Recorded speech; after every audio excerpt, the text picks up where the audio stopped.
Hello, John. Thank you for coming back to the channel. This, I believe, is episode 10 of this long series of how the world turns. Decimus. Decimus. It's like the gladiator, I'm Decimus something. So the 10th, So Russell Crowe and the gladiator. I want to remind the audience in the description of this video and all the videos I do with John, there is a link to his website. So click the link and you'll be able to sign up for his periodical. You can also sign for an individual reading. We'll go into a little bit more detail later in this video about exactly what a reading is. He has more than 50 books that he's written. So please go to his website, click the link that's in the description, and sign up for his periodical.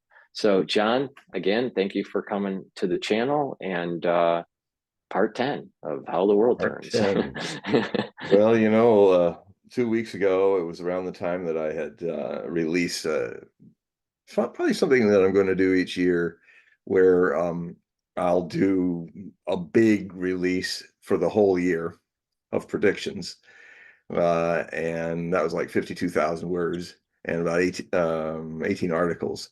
And what that'll do now is that now that that's out, now I can do the shorter, more frequent bundles of articles, and also what I'd probably do, anybody that joins up will to subscribe, I'll just for free give them that, because that's supposed to be something you go back to for the whole year, because so I thought, well, I'll have that. It'll be for each year. I can do that. There's one like, here's what the main directions of the year, and then that allows me to open up to a lot of other different things other than what's going on in the world and Israel and then Ukraine and all of that. And then I'll open each one up with a kind of a fast pace 800 word thing where I guess go bam, bam, bam, bam, bam on all those to just keep everybody up and apprised. So, so that's my New Year's plan for this year of 2024. I will probably do a slightly larger thing for the predictions for the election, which will be I probably would release that in October. So just to get that out of the way.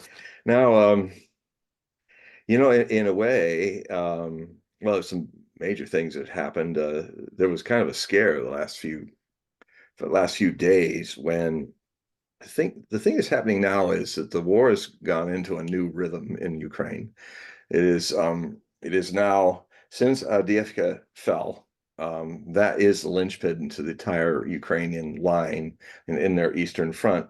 And ever since then, now the Russians have been gaining 3 times more territory all along the line than they did before. So it's the Russians are, as I predicted, are getting stronger and stronger as Ukrainians are bleeding themselves out, hurling their now, as I predicted, the very interesting thing is that when Zaluzhny was the popular commander of the Ukrainian forces was graduated up to ambassador of London, he was fired upwards.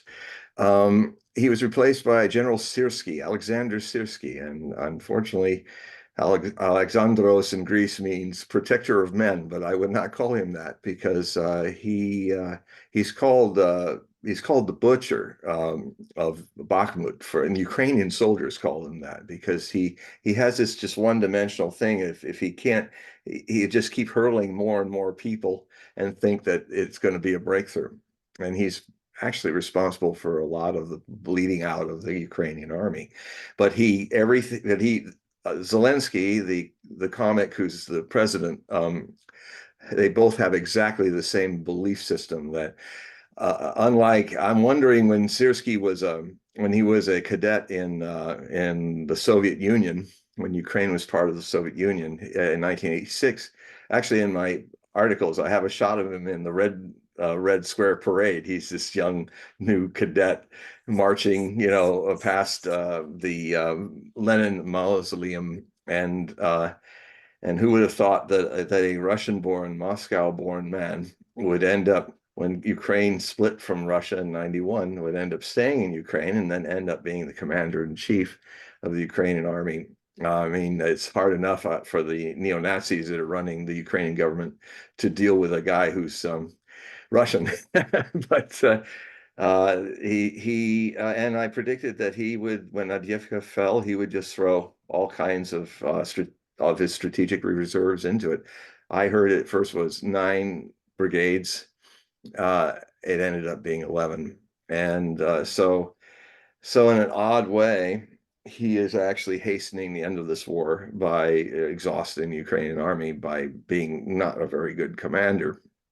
And but he defends every inch of land, and that's the same thing that back with the other NAZIs back in Germany, and with the little fellow who looks so much like Charlie Chaplin running them with his little mustache and his straight arming here and there. It's called the Roman salute, by the way. That's how the Romans used to salute each other. Unfortunately, it's like the good luck charm of ancient groups that became his famous symbol. That's kind of a crooked cross. That used to be all ancient peoples had that magic symbol. It's a symbol of good luck. And if I ever were to write my planned book about that certain fellow, because he was also very notoriously good at predicting the future. And I know this because there was Trevor Roper and other people. When I embarked to do this, I realized that he had this ability to make a lot of prophecies. One of his last prophecies was quite stunning. He just a few days before he did himself in the bunker, he had a nervous breakdown when he realized the war was lost, and kind of the last 10 days he just gave up. And he said, so he's to Foreman, or his secretary who recorded this. He said, well, the war is lost, and Germany is defeated. And now the world our void will be filled by the two new superpowers, the Soviet Union and the United States. And he said, they will now be in a big competition to dominate the world. And although they could go into a world war, I think they will compete more economically and politically than through warfare. Very interesting. But he said, but in either case, they will rely heavily on the German people as the cutting edge of this struggle. And that's basically what he said. And he defined the Cold War, or what I would call Cold War One, which ended in 1989, officially, by the way. It's funny how most of the reporters they take it to 92. No, it ended in according to President George Herbert Walker Bush and the Soviet Premier Mikhail Gorbachev. They met on a boat in the Mediterranean, big ship. And in that meeting on the seas, they declared in December of 1989 that the Cold War was over. And so it's officially, but nobody respects that, even though the American president and the other guy did it. But anyway, I say it ended in 1989. I would just say that I call it the first Cold War because then again, what happened, the whole thing has caused this Ukrainian crisis, this proxy war between NATO using Ukraine to fight the Russian Federation, is because of the Maidan coup that she likes to be called Toria Nuland, not Victoria Nuland, but Toria Nuland, who has been pretty much the architect. It's kind of hatched out that, but she was back there in 2014. She was the person who was caught on phones, arranging with the Ukrainian ambassador. Before the coup happened, a new government, which ended up being the who's who of NAZIs in Ukraine, and they're not neo, they're old school, the Banderites and so much. And so basically the US State Department had actually created a new government which changed the rules, which created the situation of tension because they just stepped in and took over. It wasn't democratic. Ukraine has not been democratic since 2014. And so a lot of the people in Ukraine who were Russians said, wait a minute, we didn't vote for these guys. We have to have a new election. And they said, no, we're the new, the US just made that into the new government. And then and from that, they changed the rules on a lot of things. And when the first president was elected after that, it was all rigged. And so, and that was Poroshenko, the chocolate king. He was an oligarch. And so the oligarchs took over Ukraine. The very thing that the Russian president achieved over a very difficult struggle to get the oligarchs out of politics in Russia after the end of the Cold War.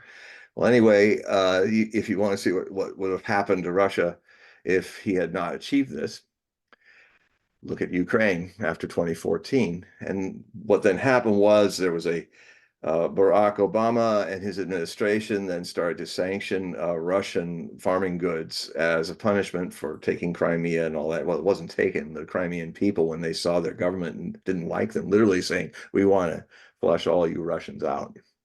And they were saying it to a province that had been Russian for 300 years.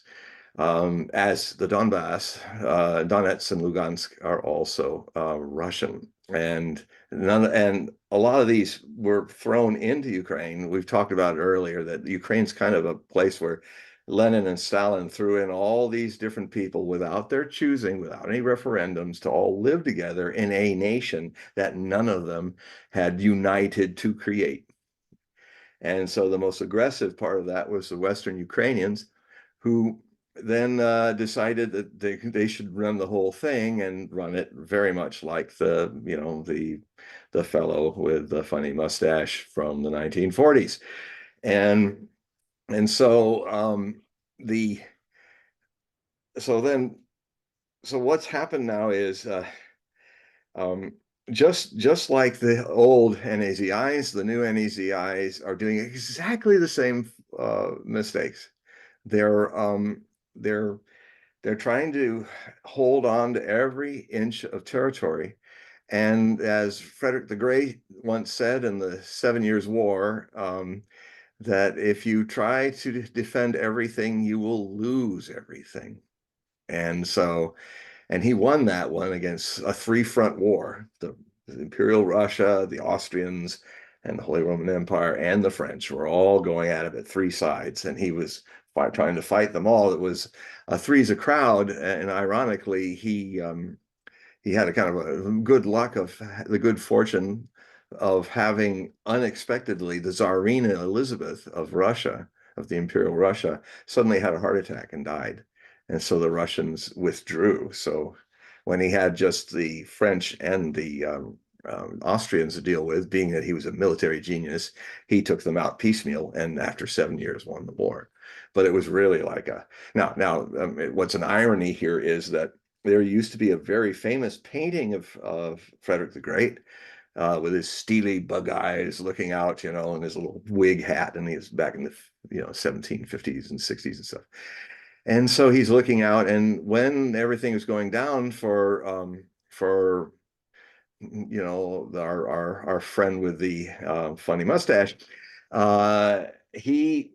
he would sit in the bunker and often be found just looking at the painting, kind of a Nixonian moment, like when Nixon was talking to the president's paintings, which I'm not against. I mean, it's psychodrama. Sometimes if you talk to a painting, you get answers, or you talk to a wall, or when I was a kid, I used to sit in the backyard in the middle of the night and just talk to the stars and the trees and everything, and then I got answers.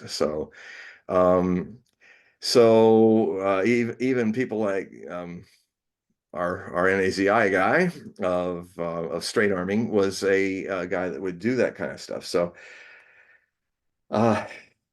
he was thinking that he needed a miracle, like what happened to Frederick, like one of the Allied leaders would die, and he thought that he got it in early April, when Franklin Delano Roosevelt died from aneurysm.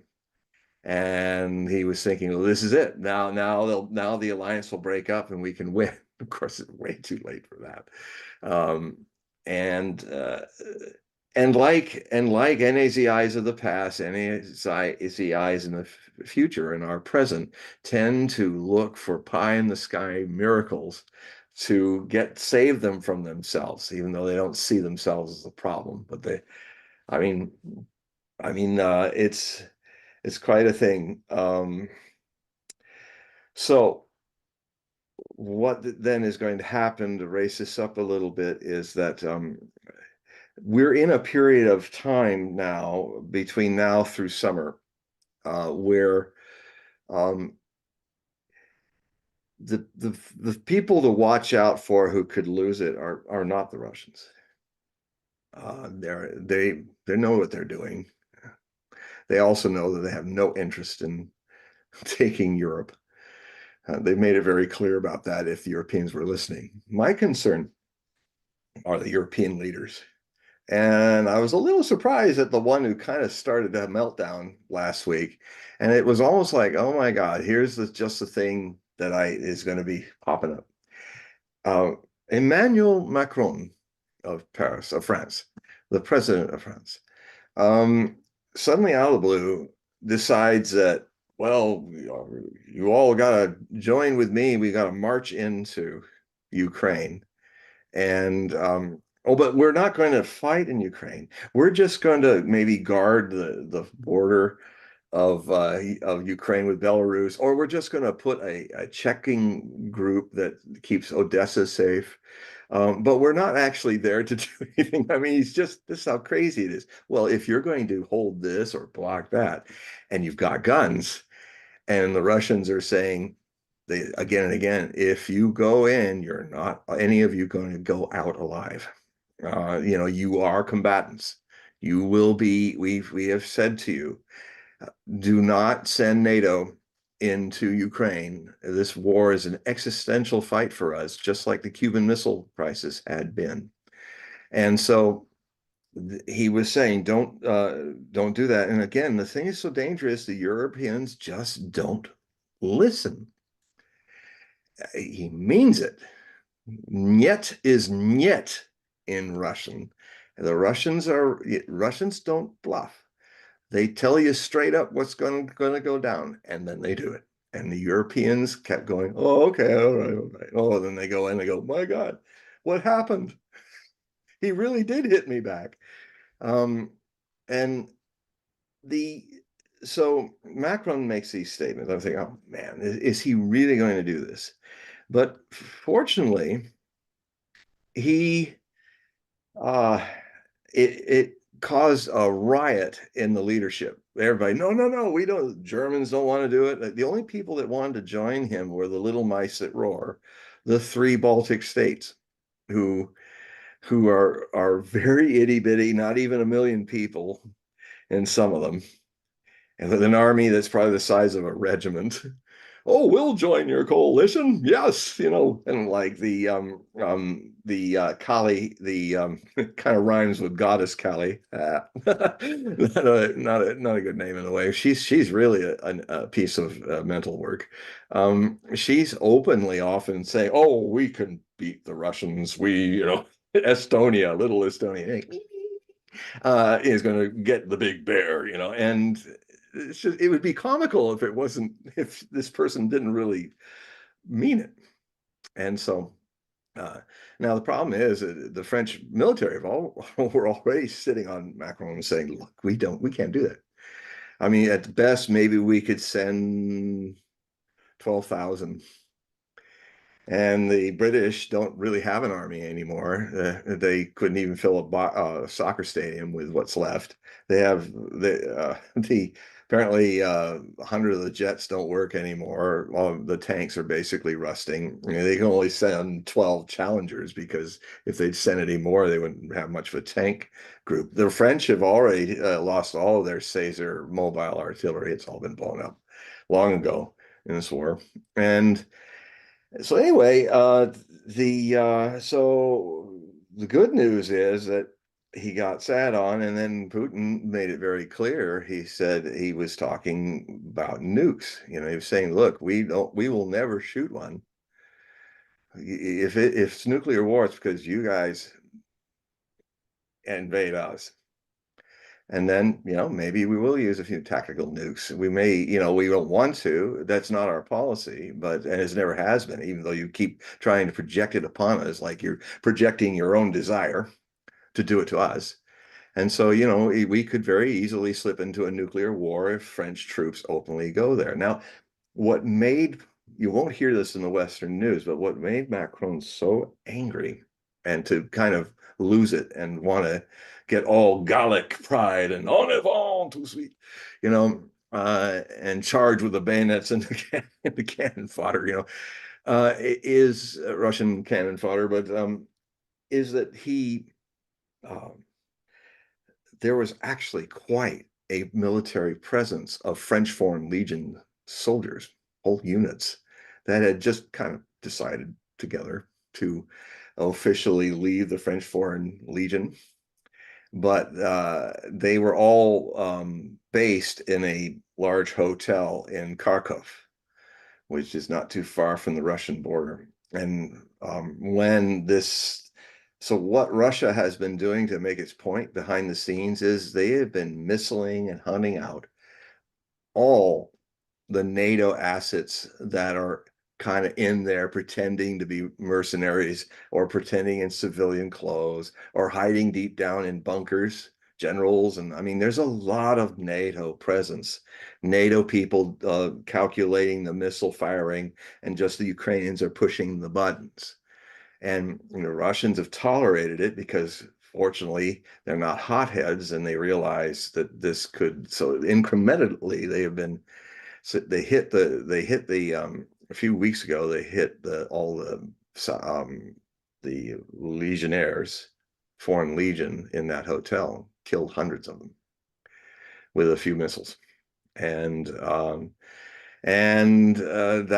really upset the French president because and then just yesterday or a day before, there was a huge decapitation of that could have killed at least 60 NATO officers in Odessa.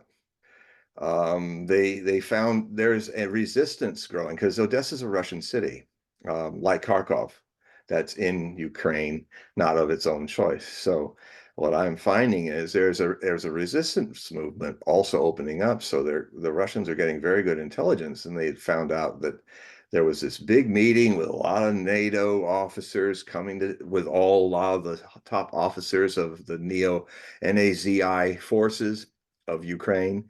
Their generals, their sub commanders all came together because they're kind of trying to plan an invasion on the mouth of the Dnieper River. Another kind of media opportunity to look like they're doing something, but really not going to win the war and get a whole lot of their people killed. And so, and at that time, I think Zelensky was in Odessa with, I think it was Ursula von der Leyen, or it was some other person. Oh, it was either Tusk or I think it was Tusk. It was the Polish head of state, I believe. But anyway, big NATO person, and they were driving towards the place, and you could hear the boom, boom as the missiles started taking it out around noon. It was Friday, I think, and so they immediately told those NATO leaders, you got to leave and get out of Odessa. And so they immediately left Ukraine, because if they had, unfortunately, the Russian intelligence is good enough, they probably knew they were there, and they didn't want them to be caught in what was about to happen as the meeting was forming. But basically it decapitated most of the Nazi leaders, and it's huge. And so what that means is that the proxy is losing. The proxy that's been trained for 8 years to fight the civil war and then fight the Russians, the Ukrainian proxy is losing. And it looks like we're on schedule for some big events to happen between April and May, where this might actually start unraveling the whole line. I've always said, and I say it again, when it unravels, it will be dramatic. It will be sudden. And they're getting closer and closer to, it's just like an avalanche with a few pebbles. Oh, there's some movement here. And I wonder what's going, and then suddenly goes, woof. Well, that's what's going to happen. And when that happens, that's when the world's really in danger, not from the Russians, but from NATO. and the president, and because it's elections time and all. And so people in the NATO and United States leadership are panicking. And also some of them are getting fired. Some that I'm really glad to hear are getting fired, like Toria Nuland, who is the architect of this second Cold War. She's the one that helped it happen.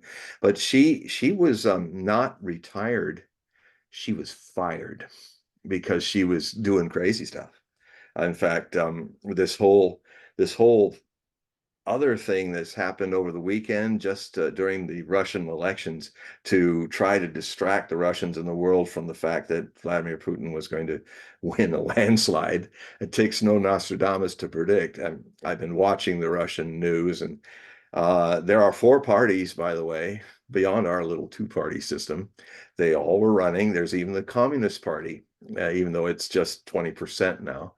And Putin won by 87%, which is quite. And by the way, I even was watching it. The 50,000 polling places across 11 time zones in Russia, all of them have videos watching the entire progress of how people count votes.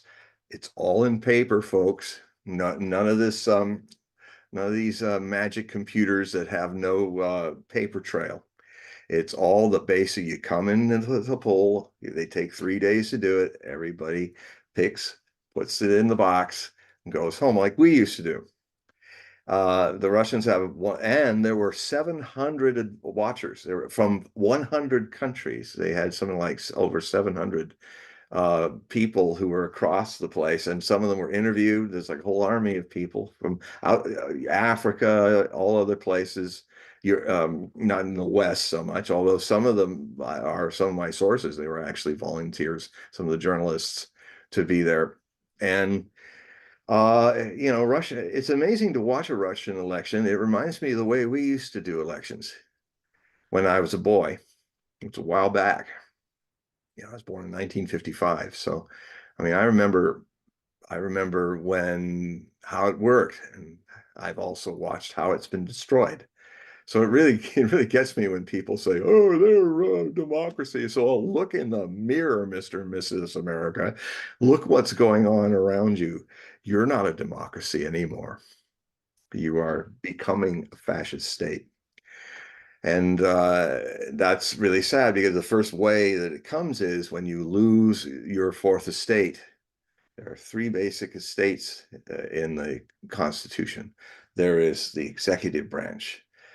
There is the US Congress with its two wings. The House is populist. It's supposed to be, because it's representing by population. The Senate is a counterbalance, and it does the work slower. It's not so easy to pass through them, because every state has two, are equally, whether they're Rhode Island or California, have only two senators.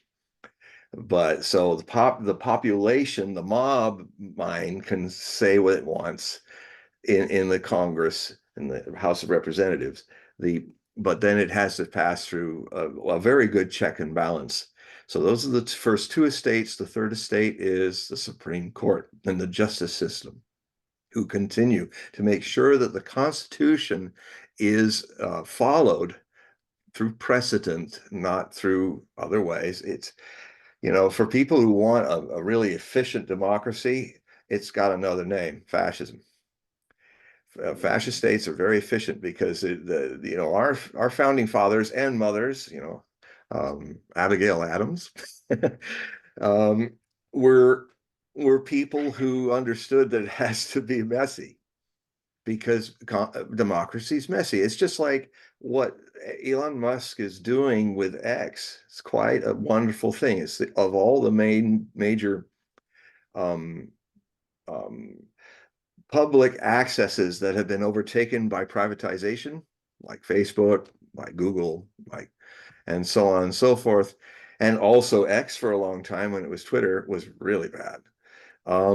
Well, he's opened it up. And yes, if you're just kind of open-ended looking at X, what's going on, you're going to run into all kinds of things that make you cringe, like people fighting and, I don't know, people falling down in stupid ways and and all that, but I keep it wide open because that's how I, after an hour or two of watching it, I catch things and then I can Mhm. go with it. But it's wide open and it's yeah. Let me just interject, John. So I totally agree with you on this whole branch of government. And the way I see it, and I've done a couple videos about this. I've been playing some videos and critiques on Neil Ferguson. All right, Mm. and he's been doing some lectures about constitutionalism and rule of law and the judicial branch, and so I've been watching that kind of thing. And I've been also watching some videos, uh, uh, some rabbis talking about current events. Mm. And what is interesting, it seems like, Neil Ferguson, which is a Scot guy, Yeah, yeah. Scottish guy, I used to read and him. some, He used to be a source of yeah, mine. yeah. I think he's a great historian. He's like, he straddles that economic and historian, both genres. I So think he's he's a mellowed. great. He was kind of, I think he worked for Oh, Newsweek. Yeah, and when he was with Newsweek, he was kind of. I often would go to him to kind of get the crazy right wing version of things. well, I mean, he's, he definitely, With yeah, a British historian. flair. Yeah, well, Scottish, yeah, Yeah, Scottish, yeah, but he had Britain includes a Scotland, by conservative, the way. yeah, but he had this kind of conservative aura about him because he was most of the stuff that he did, his early work is really economic related. Mhm. So a lot of people made and I did too. I thought he was an economist at first, and then I realized he was really a historian that Yeah, was focusing on economic dynamics that yeah. It moved the wasn't his society strong forward. suit. When he got wrong on a lot of things in the economy, I had to kind of watch him with a 10-foot pole, you know. Well, I did meet him at a couple conferences, Oh, well. so through INET. So it was cool. But I was critiquing some of his work about, in a positive way, about constitutionalism. So when you're bringing up these branches of government, how I see it, I see it more like a physicist in a way, Mm. where the branches of government different branches of government have different frequencies, Mm. and the frequency and the magnitude of that wave. All right. So there's this, wavelength and a frequency, right? So the Senate, they're in office for 6 years unless something happens, right? So they have a different frequency than, let's say, the Supreme Court, which is lifelong. Yeah. All right. Or the executive branch, the White House, where it's 4 years, Mm. or the House of Representatives, which is 2 years, right? 2 years. So, there you have these different frequencies, but also you were bringing up, well, you have two representatives from each state in the Senate, but then different number of representatives based on the population density from the Mhm. census Yeah. in the House of Representatives. Mhm. So the magnitude changes based on the number of representatives. So there's this combination of magnitude and frequency, And fast and how pace that. and slow pace. Yeah. Right. And with the fourth branch of government, that's at a much higher frequency. It's day to Yeah. day, boom, boom, boom, boom, boom, and it's higher fire. With these, But the with these. fourth it expressed directly in the First Amendment of the U.S. Constitution is the free press. So you And have we these don't have frequencies, that anymore. right, So right, we right, don't right, have a democracy. That right, frequency has been broken, and it's like right, H2 without the O. right. You So if you know? have a working system, you have these different frequencies that do cross over at Yeah. certain times and creates a different dynamic within the Well, they make a system. friction too, which is good. People have Right, to wake up. They go, "Oh, what do you mean? He right, doesn't agree with me." right. Well, Right. yeah, Right. So now we go to the rabbi yeah, interpretation of what's going yeah. on. And I don't remember the actual country or the time period that he was referencing, but he was saying that there were periods of time where the logic of law was inversely relate. It was the inverse of what we have today. So it's like, instead, if you're wronged, let's say someone destroys your property, all Mm. right, we have laws in place where you go and sue and try to get some sort of recuperation from the Restitution. lost property, right? Well, there were time periods where people would say, you have property, it's your fault that you had property that we could break. Yeah. Therefore, we are going to have you pay the person that actually broke the property. It's like Yeah. this upside down logic, right? Yeah. And I think that the rabbi's right that we're moving into kind of upside down world, Yeah. or Rabbi's right. news, newspeak in Yeah. 1984, and Yeah. it's like everything's upside down.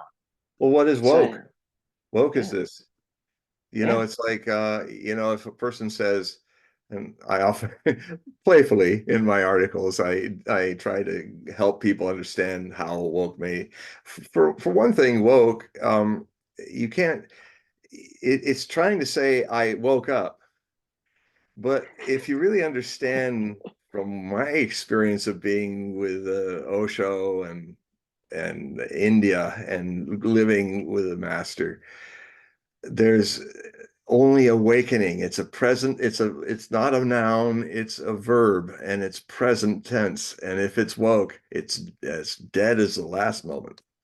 And you can kind of see it's like, well, I woke. So it's like, I woke. It's like, well, okay, I don't know, pretty dead right now, but it's like, so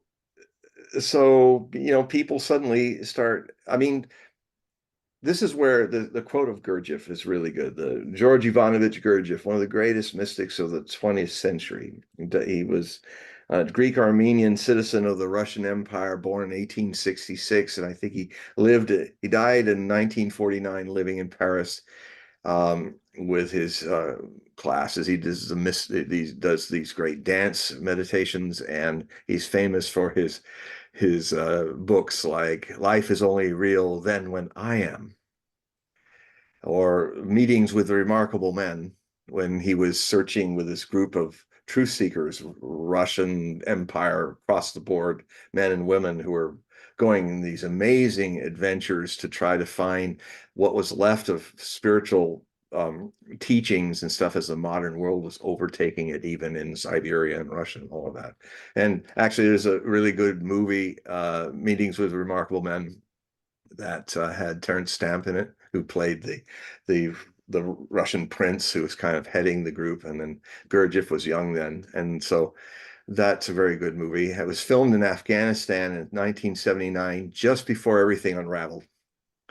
So it had some of that feeling of, because he had been through all the stands, Gurdjieff, and the Tibet, and all over the place. And then he brought back this amazing teaching, which kind of, the harmonious development of man is where you get your three centers in harmony. That is, you have, most people are not in harmony with their three main centers: mind, heart, kinesthesia. And so your gut, and so your gut feeling, your intuition. So most people, that's why people have a hard time talking to each other, because I might be talking to you with my heart, but you might be thinking about what I'm saying rather than feeling what I'm saying. And then the gut is out to lunch somewhere else. Or you got your gut going with your mind, and you think you got a good idea, but you're not hearing the emotional impact of the consequences that the person is saying in the communication. So the whole idea was to bring attention to your life, moment to moment. And it was odd, because the moment I was initiated in 1980 from Osho in India, Bhagwan Sri Rajneesh, and I became a disciple, I felt compelled the next morning to go to the five-star hotel next to the ashram and go to the bookstore, and I was told to buy Meetings with Remarkable Men. And I really didn't know why, but I would follow my intuition, as I do as a medium. And I realized, so I started reading Gurdjieff, and all the time that I was reading him, because the reason is that Gurdjieff and Osho the way they express the same truth is diametrically opposite. Gurdjieff was about the work that you, And he wouldn't be open to a whole multitude of disciples. His way was to not waste time with people or just, the one in a million that's going to get it. So let the rest of the million go, because he just doesn't have time. He's going to work on a handful of people, because it's a very important thing in consciousness that as I've uttered before in these shows, that consciousness is a quality that counterbalances the mob mind of the minions, the unconscious mobs. And so, I've been saying how, especially now in this period of time, it's very ripe for this thing to happen, that we need another 200 people who are um, harmoniously developed, where their mind, their heart, and their kinesthesia are all working as one. And then something beyond those becomes the alert witness of things. Now, his way was to go through work to find, like, clench the fist to find the relaxation, because your fist can only be clenched so long. And it's more about working it out than it's not a goal. It's like Buddha also was working very hard, like Gurdjieff, in when his attempt to he had been a hedonist for the first part of his life, and then when he broke away from wine, women, and song, and palaces, and being a king or prince, he just did the other. He was he was born under a full moon in May, so he was had a Scorpio moon, death and regeneration, versus Taurian, earthy pleasures, property, things, to no things, nothing, naked, watching, no eating, everything. So he was basically a fixed sun sign. And he went in astrology, and that means he went from one extreme, hedonism, to another extreme, asceticism. I can never say that word right. Aestheticism. Anyway, I can't say it. It's where you beat up your body and mortify your flesh to find God in that regard. And then he finally, just after 96 years of that, he almost drowned in a little brook. He was so weak because he was skin and bones, and he just had crawled out of this little brook back to his Bodhi tree to sit there, and he just mused, if you tie a sitar string too tight, it breaks. If you have it too loose, it cannot play music. And he began, just before his enlightenment, to kind of figure out that the middle way is the way, neither this nor that. And now some masters bring you to it through a lot of activity, and only choose the few. Now, my master was a complete opposite. His was the path of let go, of just take it easy, let go, more Taoist path, watercourse way. But the interesting thing is that you end up in the same place. The people who, I would contend, the people who work to get there kind of did what Buddha did. They kind of exhaust the seeking. And then when Buddha that night gave up, he just gave up. He ate some food. He went to sleep after years of not sleeping properly. He woke up. He said, "There's no eternity of the soul. I just give it. It just is. I tried my hardest. So he let it go. He let go hedonism, and then he had to let go working at it.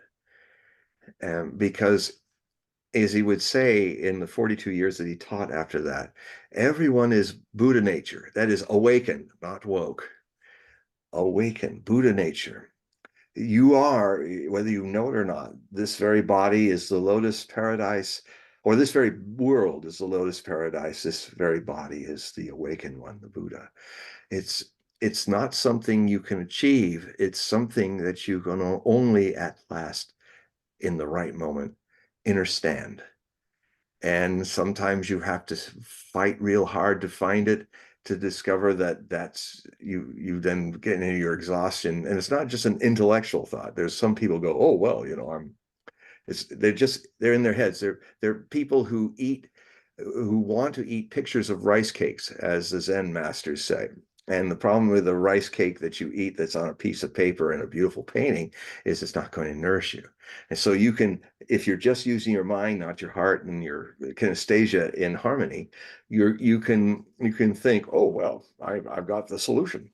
I must already be a Buddha, and therefore I need to stop working at it.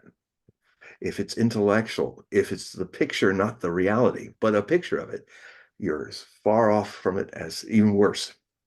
And so many people, as Ramakrishna used to say, so many people with thinking, with getting intellectual about the spiritual pursuit, with being enamored with occult mysteries and practices. He says many of them are on the roadside, on the path, the pathless path.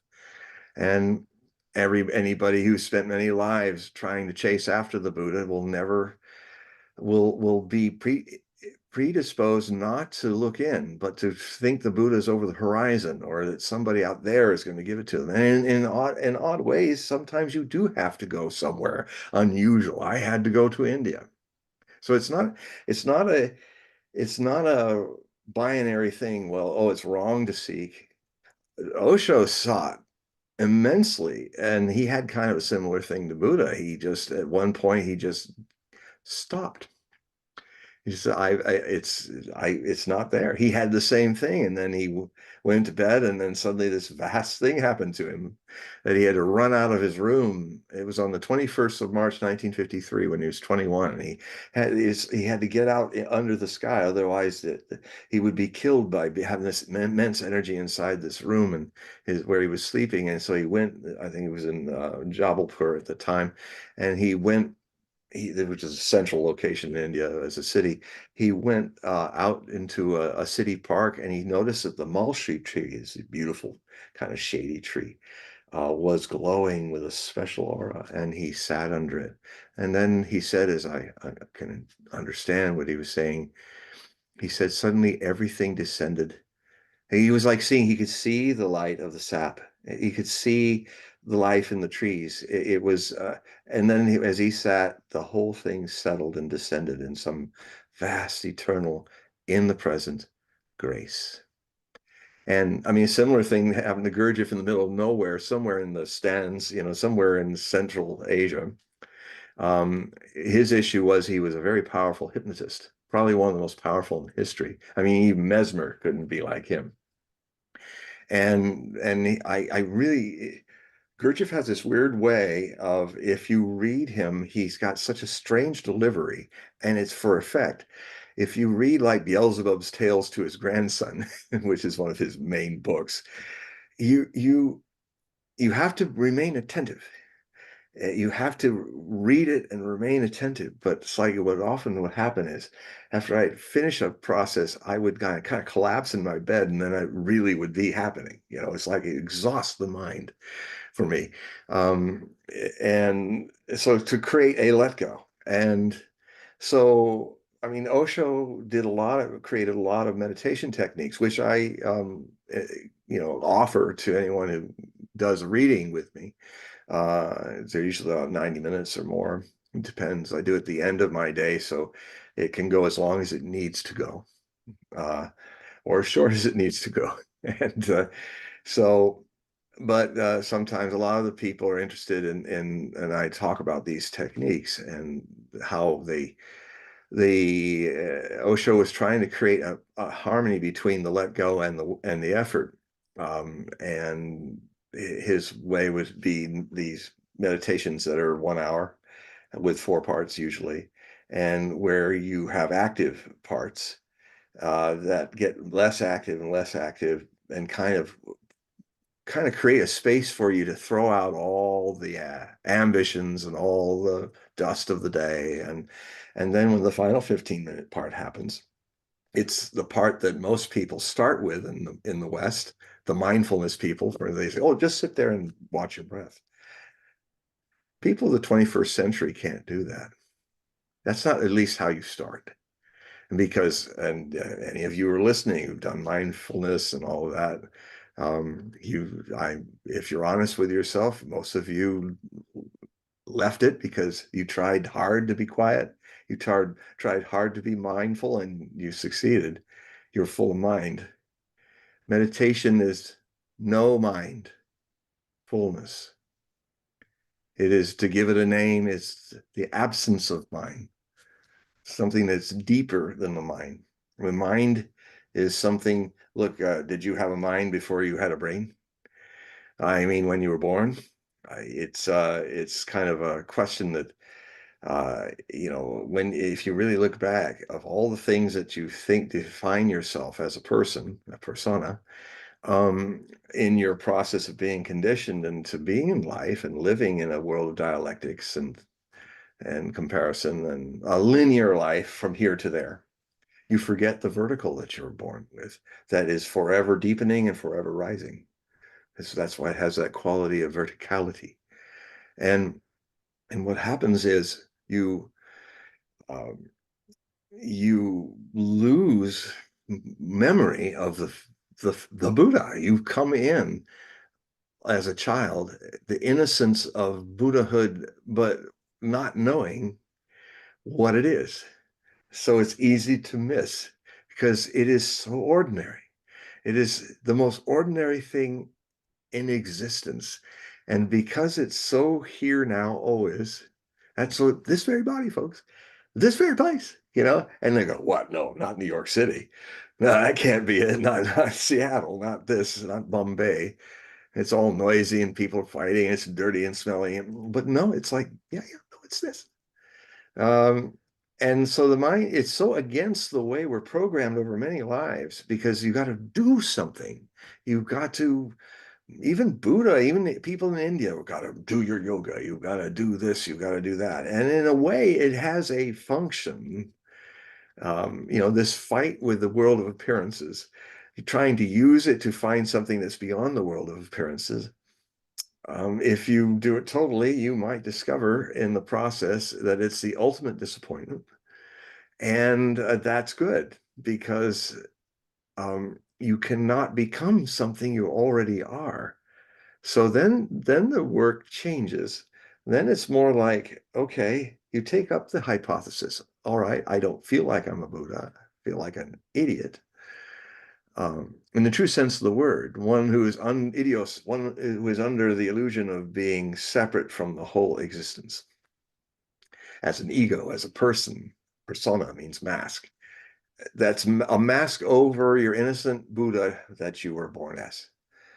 And then what happens, this awakening, this innocent awakenedness, you have the people by the time that they've made your body by making love and being your parents and all that, they have also, like your teachers, like your priests and politicians and pedagogues and parents, they've all lost the thread. They've lost the memory because education is not yet in this planet drawing out, as the word means, it's not drawing out your Buddha. It's putting in an ego. And there's nothing right or wrong with the ego. You need an ego. You will be using this brain. You will have a heart that you didn't have before you're born, kinesthesia. You will have to eat. You will have to interact with others in a transitory visiting of a world of separateness and change. But what balances all of that out would be in a more enlightened society would make sure that, yes, you learn the ways of the world, but you don't become the ways of the world. And how do you do that? When you're that tender, innocent person, just come into the world of Buddha, they will help you remember that that's really the counterbalance to everything they're going to teach you.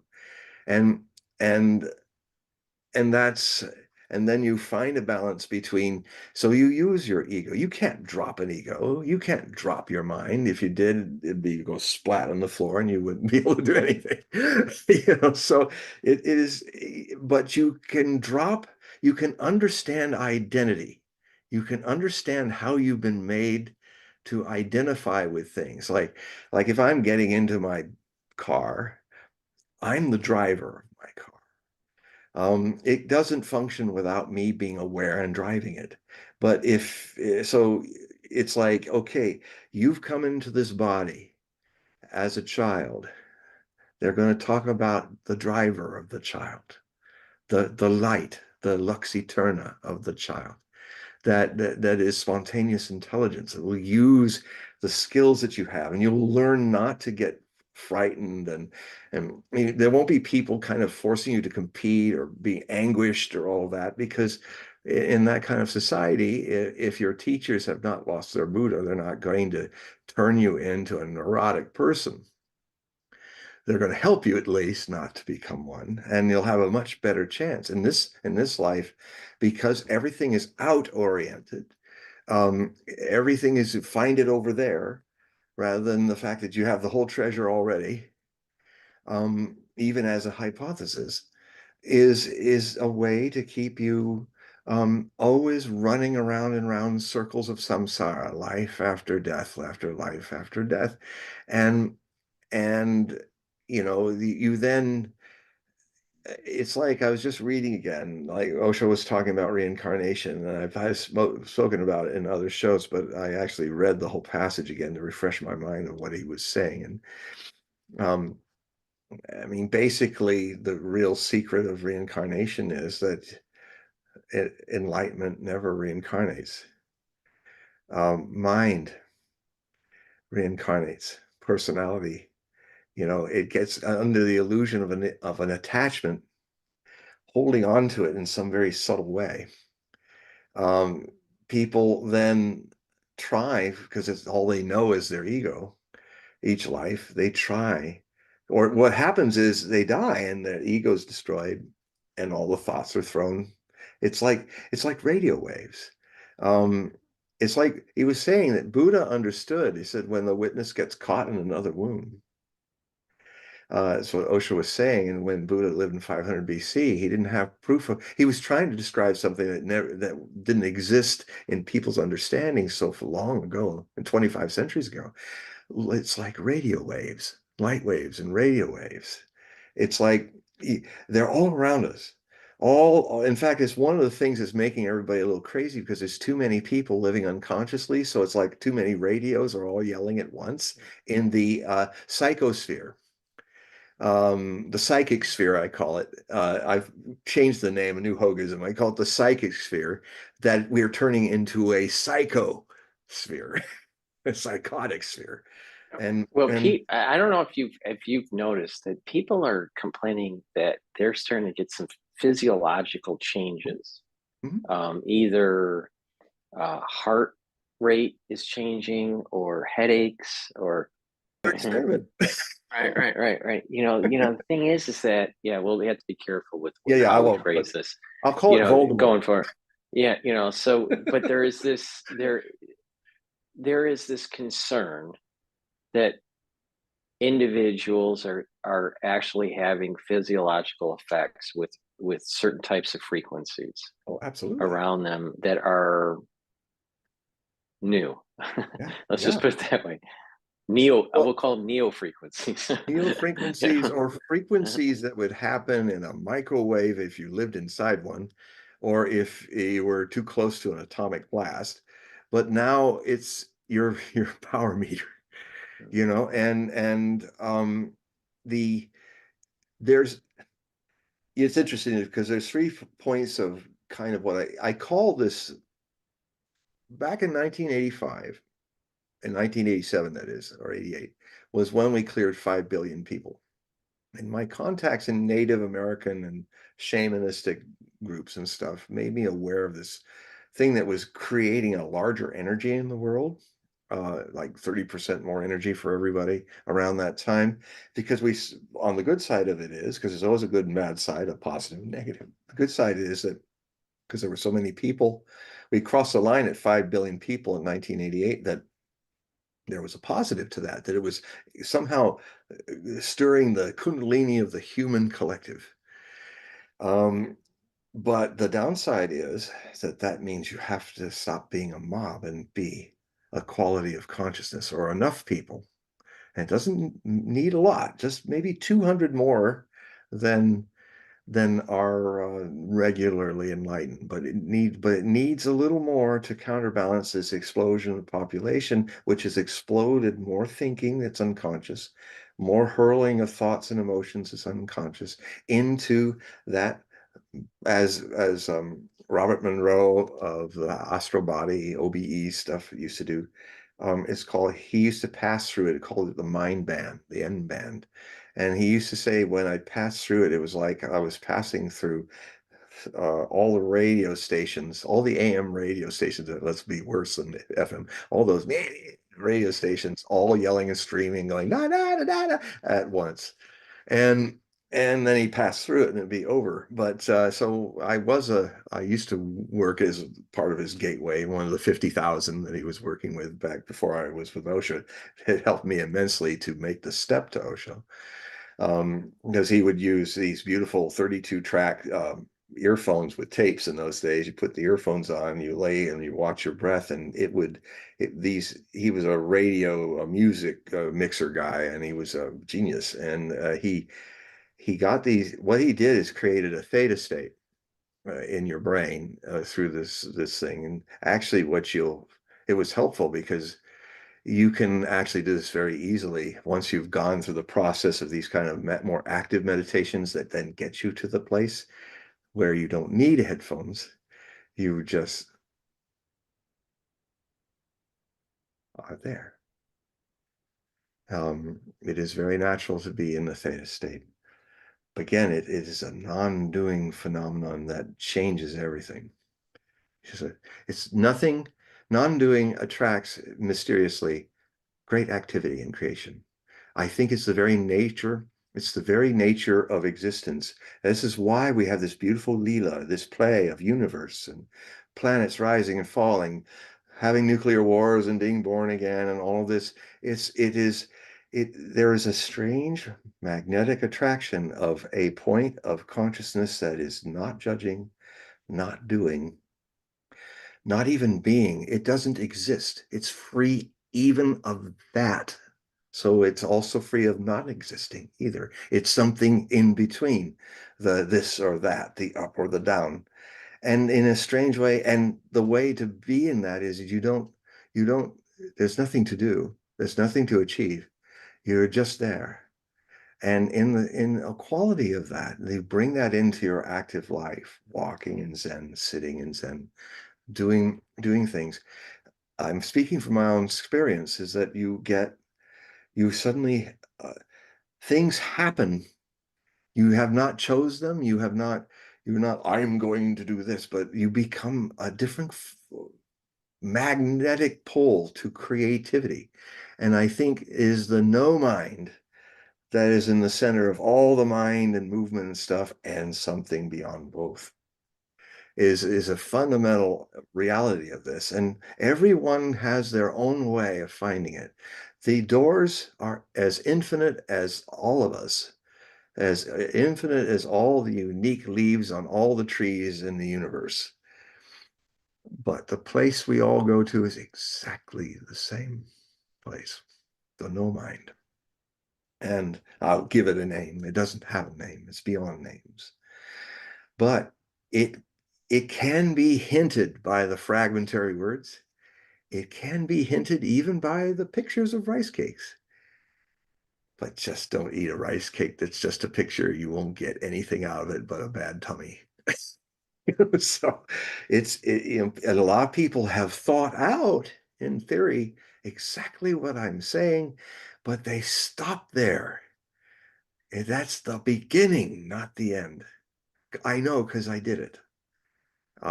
For a while. I had figured out everything. I did this thing where I was coming very close. This is before I went to India, and it had kind of the fall of the magician. Which is, if you survive it, it's a good thing because it's a nervous, not a nervous breakdown, but a nervous breakthrough. But it's very nervous. I I was getting very excited because I had these 10 main things that I was theorizing. It was very philosophical, and I had written them all down. When I had finally written the last one, I was sitting at the table, and I suddenly felt the world was frozen, and I felt that I was deader than dead can be. Even a dead body couldn't be that dead and empty and forlorn. And I fell off my chair. And since it was the late 70s and we had long shag carpets, I always heard that people, when they go crazy, chew carpet. I said, well, I'm going to chew carpet. So I was chewing the carpet and crying. I was alone, so nobody could be freaked out. So I was lucky. I didn't get put in a straitjacket at all. But I just, for 30 minutes, just chewed the carpet. and and uh, and then I calmed down, and then I realized I've gone as far as I can on my own. I did my best. I need help, but not a psychiatrist who will just keep me in try to make me normally mad. Like that's all psychiatry can do. It cannot bring you enlightenment. But I mean, the ideas of psychiatry actually in India are very ancient, and the West had just kind of come around to the ideas, but it's a part in the way. It's not the beginning and the ending of it. So, I mean, a lot of people in my movement, and including myself, did a lot of great therapy groups and bounce off the walls and therapy and it also, I noticed that a lot of my community became addicted to therapy. They were stuck in the picture that you can, if you see all this shit that you have inside, you gotta keep working on your stuff.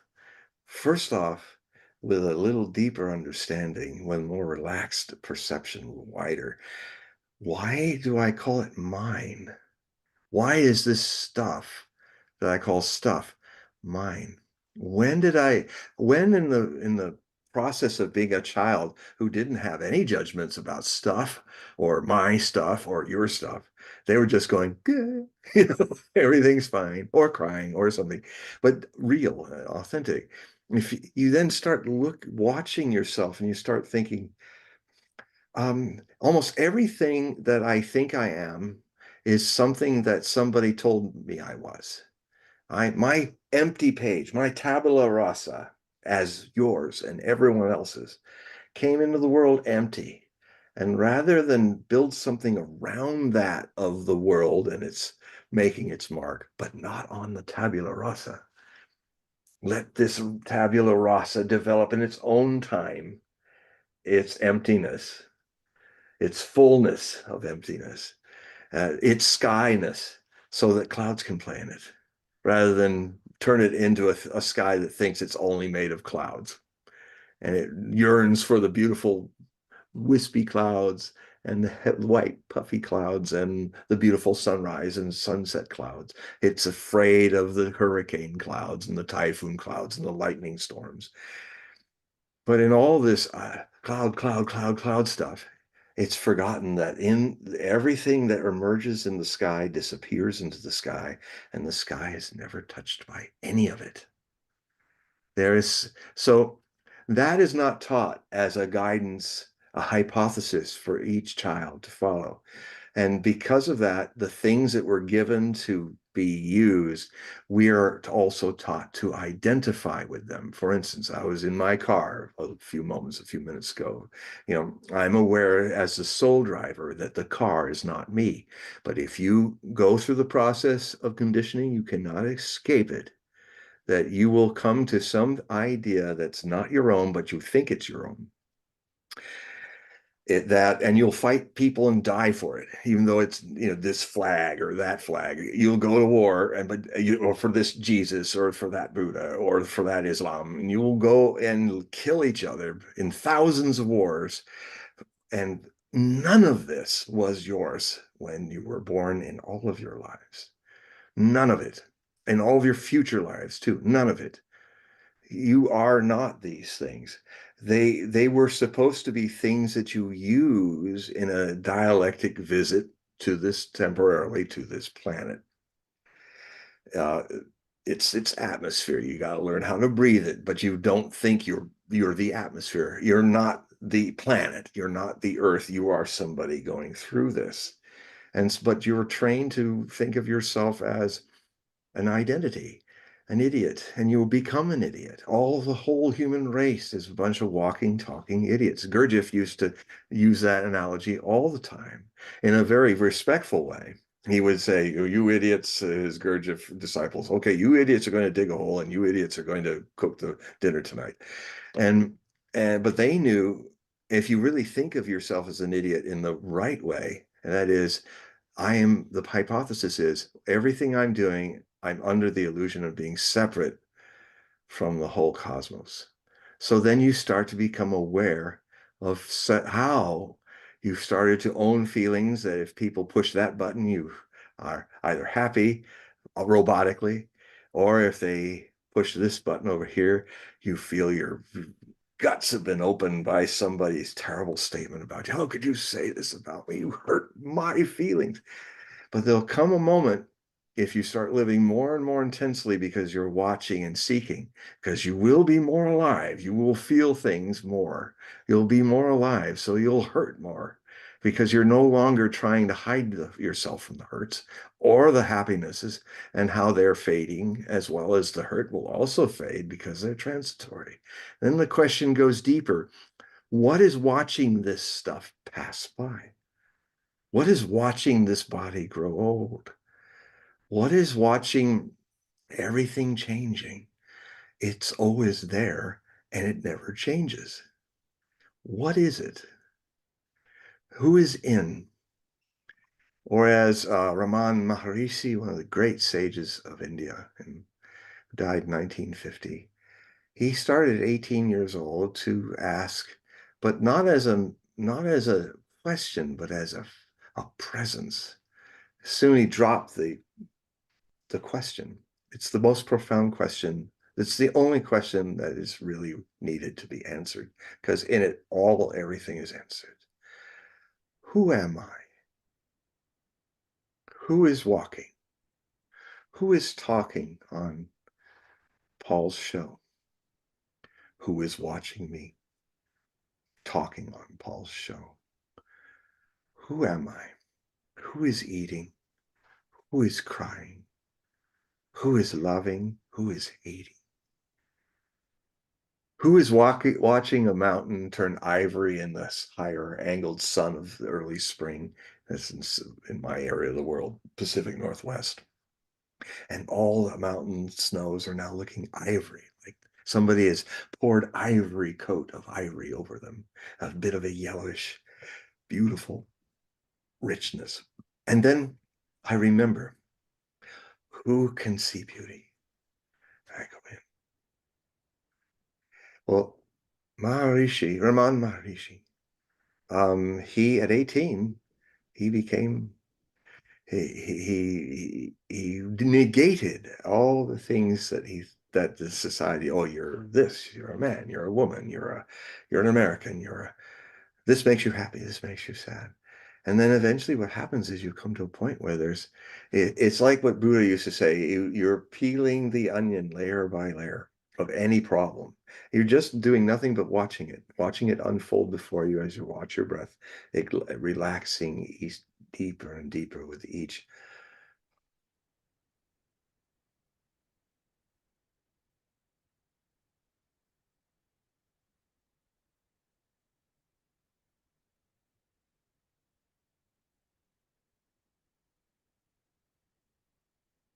And then you allow it to, the layers of the onion of feeling hurt by someone who you expected to love you would not say that. You just watch the layers, and the layers are memories. The most recent memory, the person stinging you so horribly and feeling so hurt and judged. Okay, those, just let them be there. And then they fall away on their own accord. And then you got deeper layers and deeper. And if you just stay with it, you'll go back to the moment when you owned it. Ego requires property. And the kind of property that ego owns is ideas, thoughts, judgments. And then the mortgage is identity. You're taught to hold on to things, good and bad, rather than just move through them as a consciousness. I am not my car. But if society trains you the way they want to in their own unconscious motivations, between the age 7 to 14, either at 7 or at puberty, you're going to suddenly find big changes happen where you forgot the soul driver. You put him over there, and you've been taught that you are the car and no one's driving it. You are the car drives itself. And that a car without a driver thinking it's driving itself, well, just turn on the ignition, get out of your car, let it start rolling and see what happens. It's history, baby. It's history. This is the main theme of history. It's like great empires. They go, they're like a bunch of cars that were just let loose, and they'll go. Sometimes they're lucky and they conquer this and that, and other times they run into the Goths who are coming over the border like people are coming over our borders in exactly the same way, and the empire falls. The car crashes. The collective traffic jam crashes.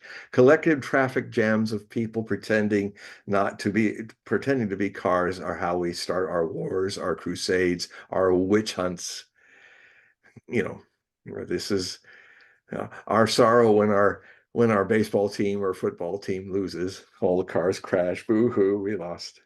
That's more not so dangerous.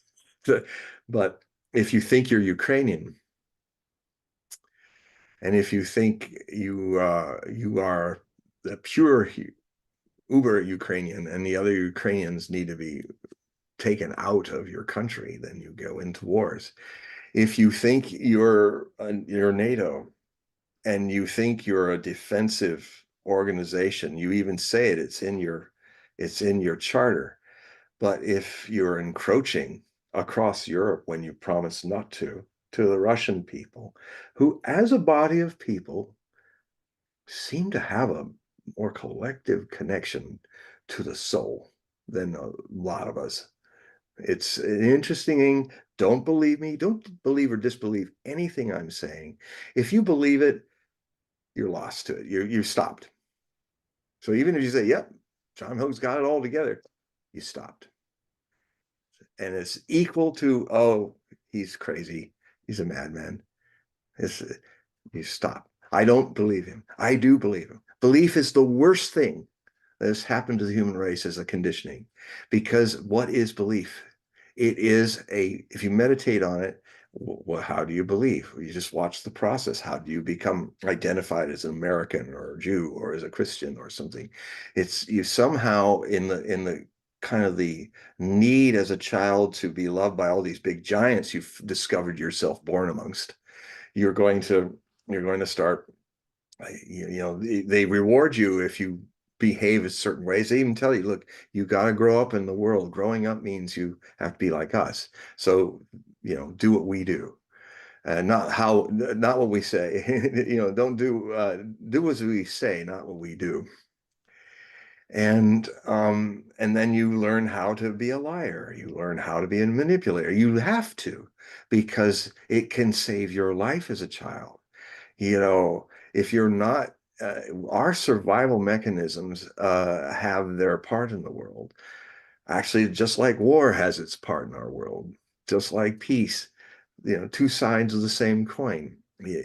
Now, there comes a point when your survival mechanism screws up your life after it's worked to keep you from not being thrown out in the streets when you were a kid, because you compromised all your intelligence to be, I'll go to church. I don't know what that is. It doesn't feel right, but or you'll say innocent things that get you thrown in the bedroom without dinner.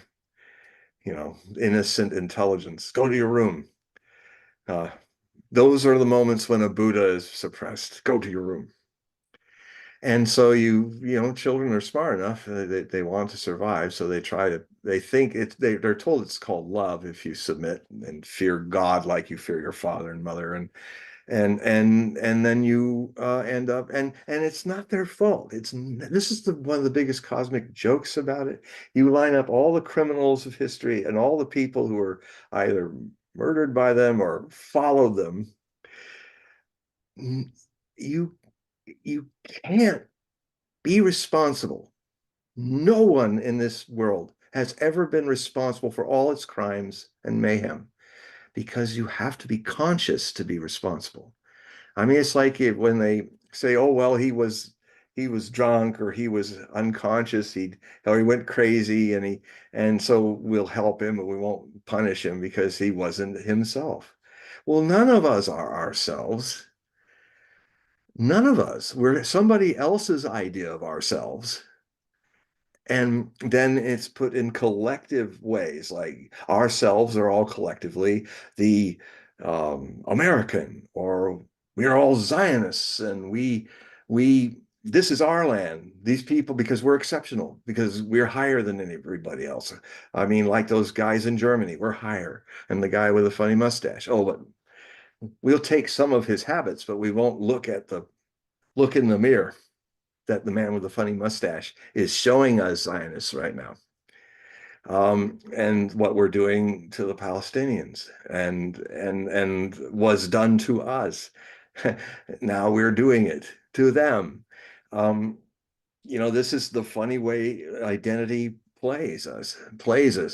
Not we're not playing with it. It plays us, and you can only the way out of it is to rediscover that thing that you have lost, that Buddha that was born in the baby's body, into a world that if it could remember what it was like, they would certainly not do the harm they do in the name of drawing out.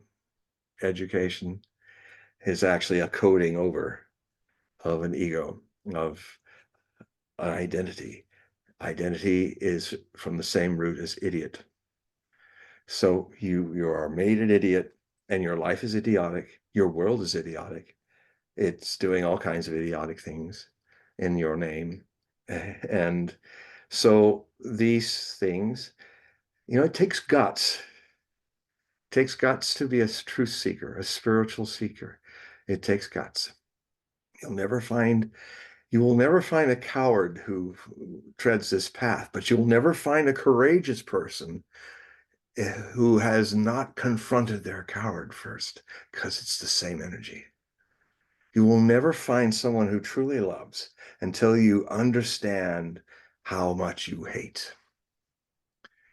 And all the dichotomies are that way. I mean, we've said before in the show that, Deva in Sanskrit and devil, divine is Deva, devils, Satan, are the same energy. One is gross, one is coal trying to become a diamond. So they have a dance to play in this play of existence, cosmos. But so if people can come back to the source and live in the present with that source, it definitely changes your life, makes it more. You may still get afraid. Something in you will feel fear. Something of you will feel romantic love or whatever, but you will feel there's something deeper that will move through those things totally, but not of them. It is beginning to become clear to me after a long search that there's nothing to do to solve it, but understand what was lost can never be lost. It can just be distracted by being out, out, out. And you then live in the outward world as a Buddha in the marketplace, totally more lusty with life and living it and vivid, but not of it. Things actually become more close to you when you let them go, if they're true. And so, and the stuff that isn't true, it falls away, and it's good. It clears the situation. The dust on your mirror that witnesses everything in your life. This is like a metaphor for consciousness. Most of our mirrors are covered with dust from our conditioning and so we see the world through a Christian dust or a Muslim dust or a Democrat dust or a Republican dust. It's red dust or blue dust. But you got to first start seeing the dust and you first start to get reacquainted and re-friendly with your eternal mirroring witnessing consciousness. That cleans the mirror, and then the picture changes. Now, most people live in a cage with the gate open, and they would rather, and most people won't take this journey. Only the courageous, frightened, courageous people will take this journey because what has happened, most people there have become camels. There's these 3 steps I've talked before. It's in Nietzsche's Thus Spoke Zarathustra. my teacher Osho talked about this, the three stages of consciousness. You're born a child, but most people become camels. They're beasts of burden, burdened by the conditioning of ego. They've completely bought into it, believe it, are scared to question it because they're so afraid of the unknown that they'd rather live in a prison that they're familiar with and is a kind of surrendered to, given themselves up to, like a certain path of life, living in a certain way. Then they're terrified of actually stepping into the unknown beyond what they know. And therefore, most people live kind of a manageable misery. Um, and so that's the camel. But you will always know the spiritual survivalist in you is when the first thing that happens is a rebellion, a questioning, suddenly saying, I'm tired of being a camel. I suddenly realize I don't like the way I am, and I'm tired of this stupid prison. And I'm starting to understand something, that there's never been a lock in the door. I always thought I was locked. Now that I see this prison more clearly, I've always thought that I was locked in here by fate, by destiny, whatever, all these things I can't control. But now that I'm starting to see things a little more clear about what mess I'm in, there's the keyhole has no lock in it, and the door's open. It's always been open. I'm the one keeping myself in here. And then you find, well, why? Why am I keeping myself in here? Because I know what this prison is. Maybe it's worse. Maybe it'll be more terrible out there. But you reach a point is you realize that whatever it is, where I am now, I am rebelling against it. I do not want to be in this prison as its prisoner of identity. So you take a jump out the door. And that is the beginning of the walk towards the lion. The camel becomes the lion, the roaring lion. No, I'm not going to do that. No, you've told me this. Why should you tell me what Jesus meant and what he was saying about us, when, for one thing for sure, Mr. Guy with the pointy hat and the slippers and the funny dress, you have never known Jesus any more than I have. It's 2,000 years ago, and yet you talk as if you know. In fact, the worst thing is the people of authority who almost know what they're talking about. They're the ones that are very good at programming people to be camels. But the lion starts to recognize the camels in his life, and he rebels against them. Rebellion is considered evil in a world of egos, but rebellion is the catalyst for Buddha, for Jesus, for Moses, for all the great teachers. They were all rebels. They all questioned. If Jesus had not questioned the Sanhedrin, what would have made him walk into the wilderness for 40 days and nights and be tempted? Frankly, my favorite version of Jesus being tempted by the devil was Donald Pleasance playing the devil in that Jesus Christ series in the 70s. You know, he was a great actor. He was this little kind of mousy looking guy. In The Great Escape, he was the fellow who got blinded and he couldn't see anymore they were escaping, and his friend was going to walk him through it, and their plane crashed and he couldn't see that the Germans were lining up to shoot him. He couldn't see them, so he turned around. It was very tragic, but he's such a great actor. But anyway, should give you a little break. A little straying from the narrative for a moment, but so then you start to recognize how, and there'll be a lot of anger at first, but there's meditations also that help you. There's nothing wrong with being murderously angry. The problem is if you kill somebody, that's not going to help you or the other. But one of the meditations that Osho used to teach was the anger meditation. And I used to do it. And it was because I'm an anger type. Um, you know, the anger types end up being compassionate, but anger, if you go into your anger, you will come out of it more compassionate and understanding about things because you know yourself. Know thyself. You know how you tick, how you have been made to tick oddly, and so you take a pillow, you put it before your knees, as you're sitting there in a room alone, and for 20 minutes you do this. You put the pillow, and if you're somebody you want to put their name on or something that want to direct your anger towards, you put the pillow there, and then you grab another pillow and you start beating it. Boom, boom, boom. Now Osho used to say, first you'll feel really silly because you're not feeling angry. You're not, but he said, just keep going, just act. He said, don't worry, it'll come. Just be in the moment and keep beating, beating, beating. And you feel like I feel so stupid going, I'm not really feeling anything. And then suddenly, unguarded moment, your belly will get full of fire. And then you'll be going, ah! The pillow, and you will be taking all that anger into the pillow that you would have to kill people because it's there.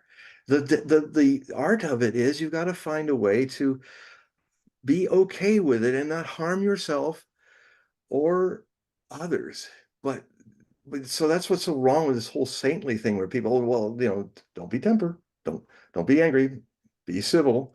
And so all these walking, talking volcanoes we become because you can't let it all go. But there's ways to do it because you should not dump this energy on each other. I mean, the fact that everybody's all walking around repressing it is not repressing it in the psychosphere, and it's creating the mind plague that is, which I'm going to write about in an essay in my book, The Book of Things to Come, which I'm starting this year. It's I calling the essay the zombie prophecies, because basically we are. I'm going to make the argument in my essay is that why we're fascinated and also repelled by zombies is that we are zombies. We came in as Buddhas. We are trained to forget all that and suppress that, and we become zombies. And to be kind of out of touch with oneself, kind of in a stupor, in the drunken stupor of ego, um, we can then we're taught to avoid those things. We're actually taught to suppress these things, because if you flip out, they'll take you away in a straitjacket. But what if you had a society or you're in your own private space, you're not out on the street doing this, where you can do things, where you can open your channels. Now, some people, they just keep doing it and doing it. And that's also a trap. It's like, then it's like, oh, I'm working on my stuff. Well, no, the truth is you have no stuff. If you go deeper, you realize there is no stuff, but that's just a hypothesis now. Don't believe it or disbelieve it, because belief is a qualified ignorance. Some guy, some stranger who's an authority figure, who's looks like he almost knows what he's talking about. And he's asking you to surrender, believe in this, put your faith. It's a test, and you do, and then you get in a community system where everybody, if anyone questions the belief, you're kind of moving out of the community and not supported psychically first, and then literally sometimes. And you have become that black sheep. The word for the black sheep in its roots is heretic. That's where we get the word. But I'll contend to you this: every great teacher, man or woman, who has been a great Buddha or Christ, begins as that lion, that sheep, if not a lion, a sheep that goes on its own, whatever comes. Because you will never see an army of Buddhas coming to save you. You will never see an army of Christs coming down to the Jordan River to be bathed. and baptized. You'll see one dirty, weather-worn fellow coming out of the wilderness. You will see only, you may chance upon one Buddha under a Bodhi tree. This is not a collective phenomenon. This is the ultimate spiritual state of the individual, the undivided you all. The undivided. The society is constantly trying to make you schizophrenic, but only in a way that you will be a cog, a camel in the train of camels. There are some of the work goes too far, and the schizophrenics become certifiable. But everyone is turned into a schizophrenic in this world, and some of us get tired of it. Some of us see it. Maybe some of us have been trying to break out of this for lives. And so, this struggle is there. And then what then happens is when the channels are open, when the anger can be expressed and it can be then transmuted on its own accord, then the possibility is you come full circle. You come full circle to the way you began. You become again the child, from the camel to the lion to the child. The child this time is not the same child. This child is not like the fish that's been told that there's an ocean and the fish has swum all around the sea to find this ocean to the point of exhaustion and never found it. This child is like a fish dropped back out of the ego world into the oceanic, and you have a good laugh. You realize it's always been all around me and inside and out of me.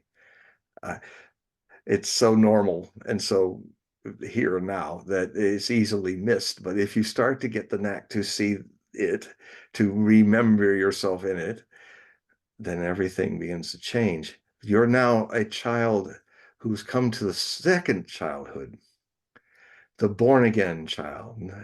The Christians have also compromised that beautiful idea of Jesus. They think, oh, it's just like people getting woke. It's another way of saying I'm woke, because I'm born again. I mean, it happened with my brother. My brother was quite a Jesus freak in the early 70s, as a lot of people were, and he was trying his damnedest to undamn me.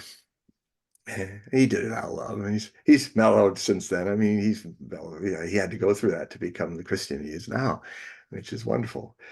But there was a point where my Uncle Ken was visiting from San Diego, and I loved my Uncle Ken, my mother's brother, and he used to be a medic in World War II.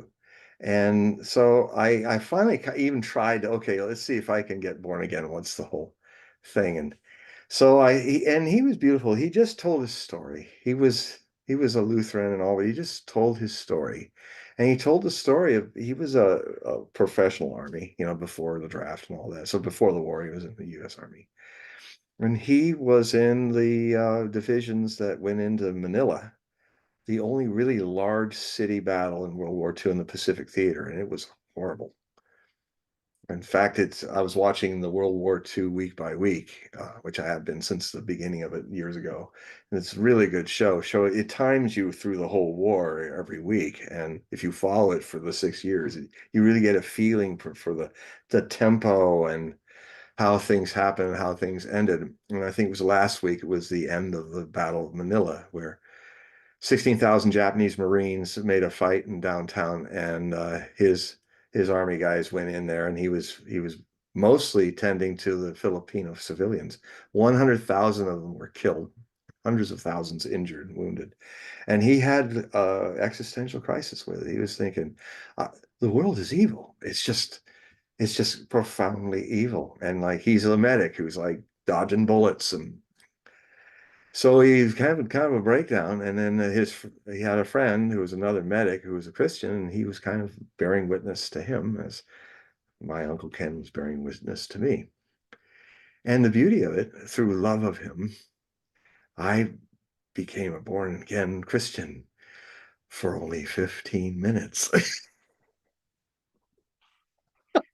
I was like, oh, I'm bright-eyed, and my eyes are like, oh, like my brother, everything's fine. And so anyway, so my brother and I were sleeping in the same bed because Uncle Ken and his family were over, and also, we had to. So I'm nestling up to my brother's back, and I said, Jim, what is it? I'm born again. I and he went, oh, great. So here's the guy who's been like, "Rrr, rrr," and he's like, and it was such a Jesus buzzkill. I was like, wait a minute. And then I lost it. I think my brother accidentally did the best thing he could ever have done for me, And I then started realizing something over the years that now I can bring voice to, hint to, although it's bigger than anything could be said. You can't be born again and be born once upon a time. I mean, you can't be awake when you're woke. You can't be a Christian woke again because it's past, it's dead. It's the divine only dwells outside of time in this moment. This is where it is. It's this little itty bitty moment where the whole thing is. Nowhere else, not in the future, not in the past. And when it starts to center in you, it changes all those subtle ways in which you live in time. And it changes the ways in which you perceive others and yourself and how you create. You begin to see what immense mystery is consciousness and love. And you see that really all the things that frighten you and your body, your mind, you'll still have anxieties and stuff, but it's happening to somebody else.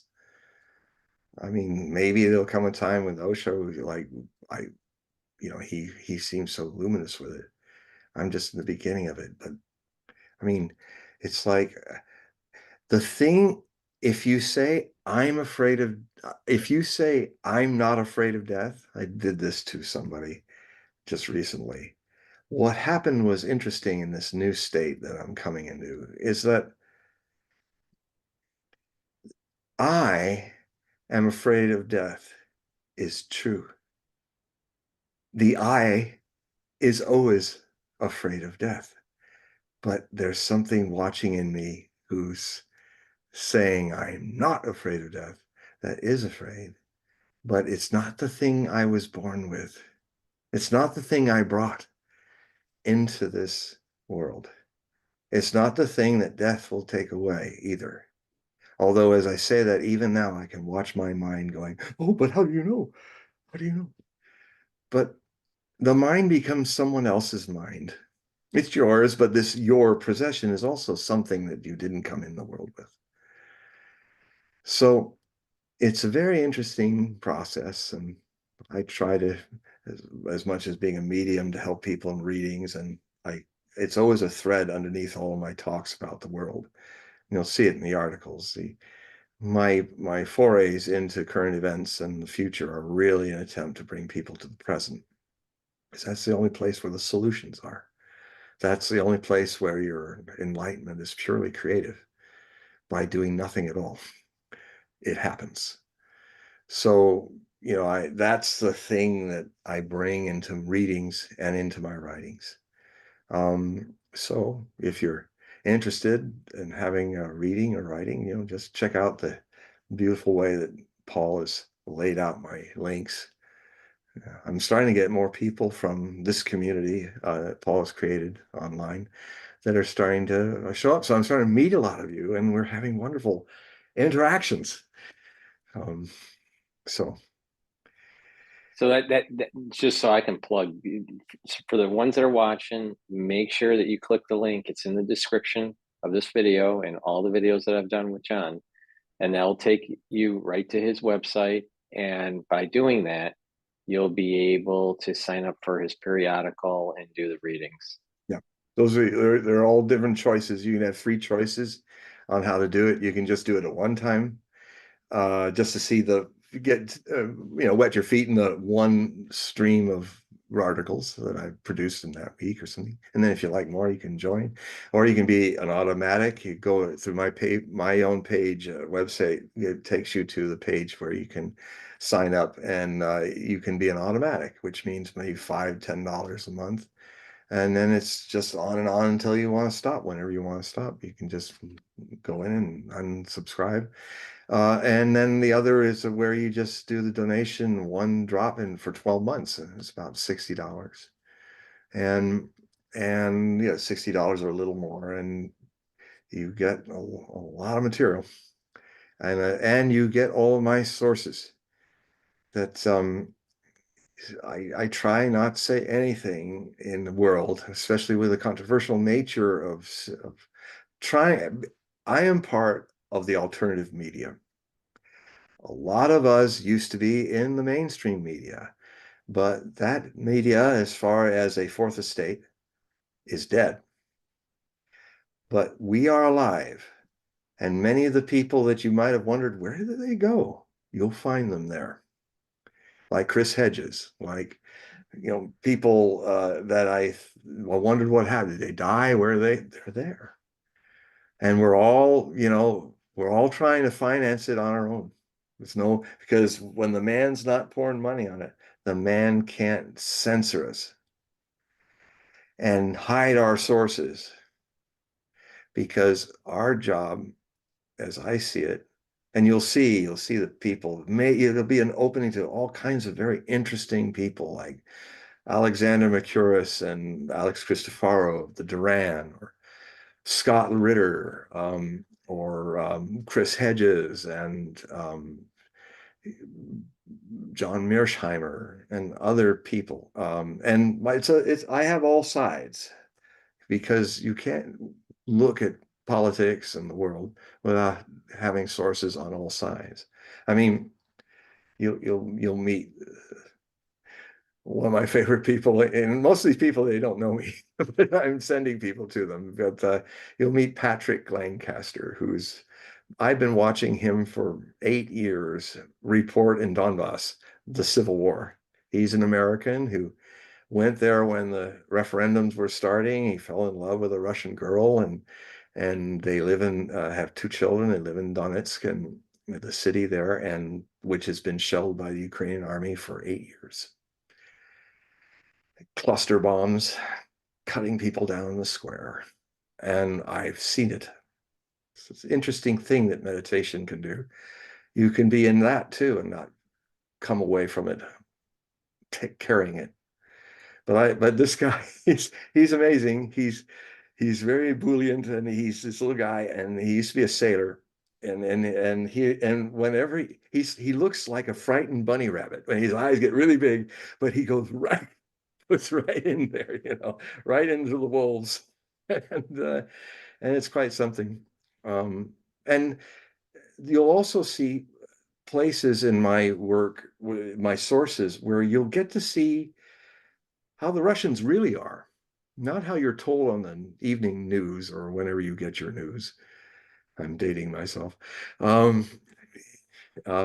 You won't have Walter Cronkite telling you things anymore. Anyway, so I mean, some of my sources are vloggers, and like one of the best vloggers to kind of get an idea or a feel for Russians and people living in Russia. There's 2 of them. Probably some of you already know it, like Luna the Pantera. It's where there's Vova and Vikya, and they have this black panther and this dog named Venya, and they live in Siberia, and I have to watch them every day. They're just wonderful, and she's like the reincarnation of Chekhov, in this big-eyed Russian little gal who she does running accounts. I'm learning a lot of Russian listening to her because there's subtitles, but she'll say something really funny, like you'll see Venya's eating snow in this vast tract of snow where they live. Oh, there's Venya, she's saying in Russian. She's doing her little bit to bring the spring. Just eating the snow. It's like she's like Chekhov or something. That's the other thing you find out. Even the garbage man knows his history and knows his literature. They're a very literate people. I mean, in the middle of when Patrick was in the fighting in Mariupol, he was in that a lot, and that was really something.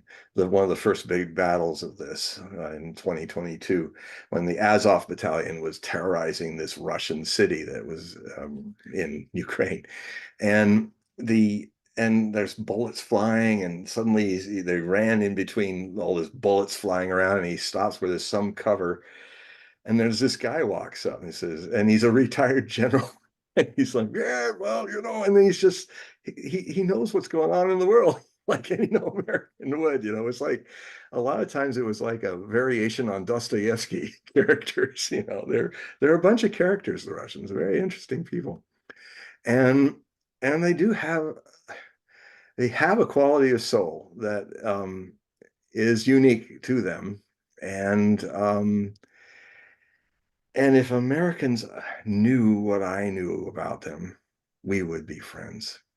Really, the Russians and Americans should be brothers and sisters. That we're not is really perverse, because they're real people too, and they are not out to play evil Putin, the guy who's Dr. Evil and all that. That is so infantile. You're not children, but your government and your all the people that are trying to kind of shape you, they don't respect your adulthood.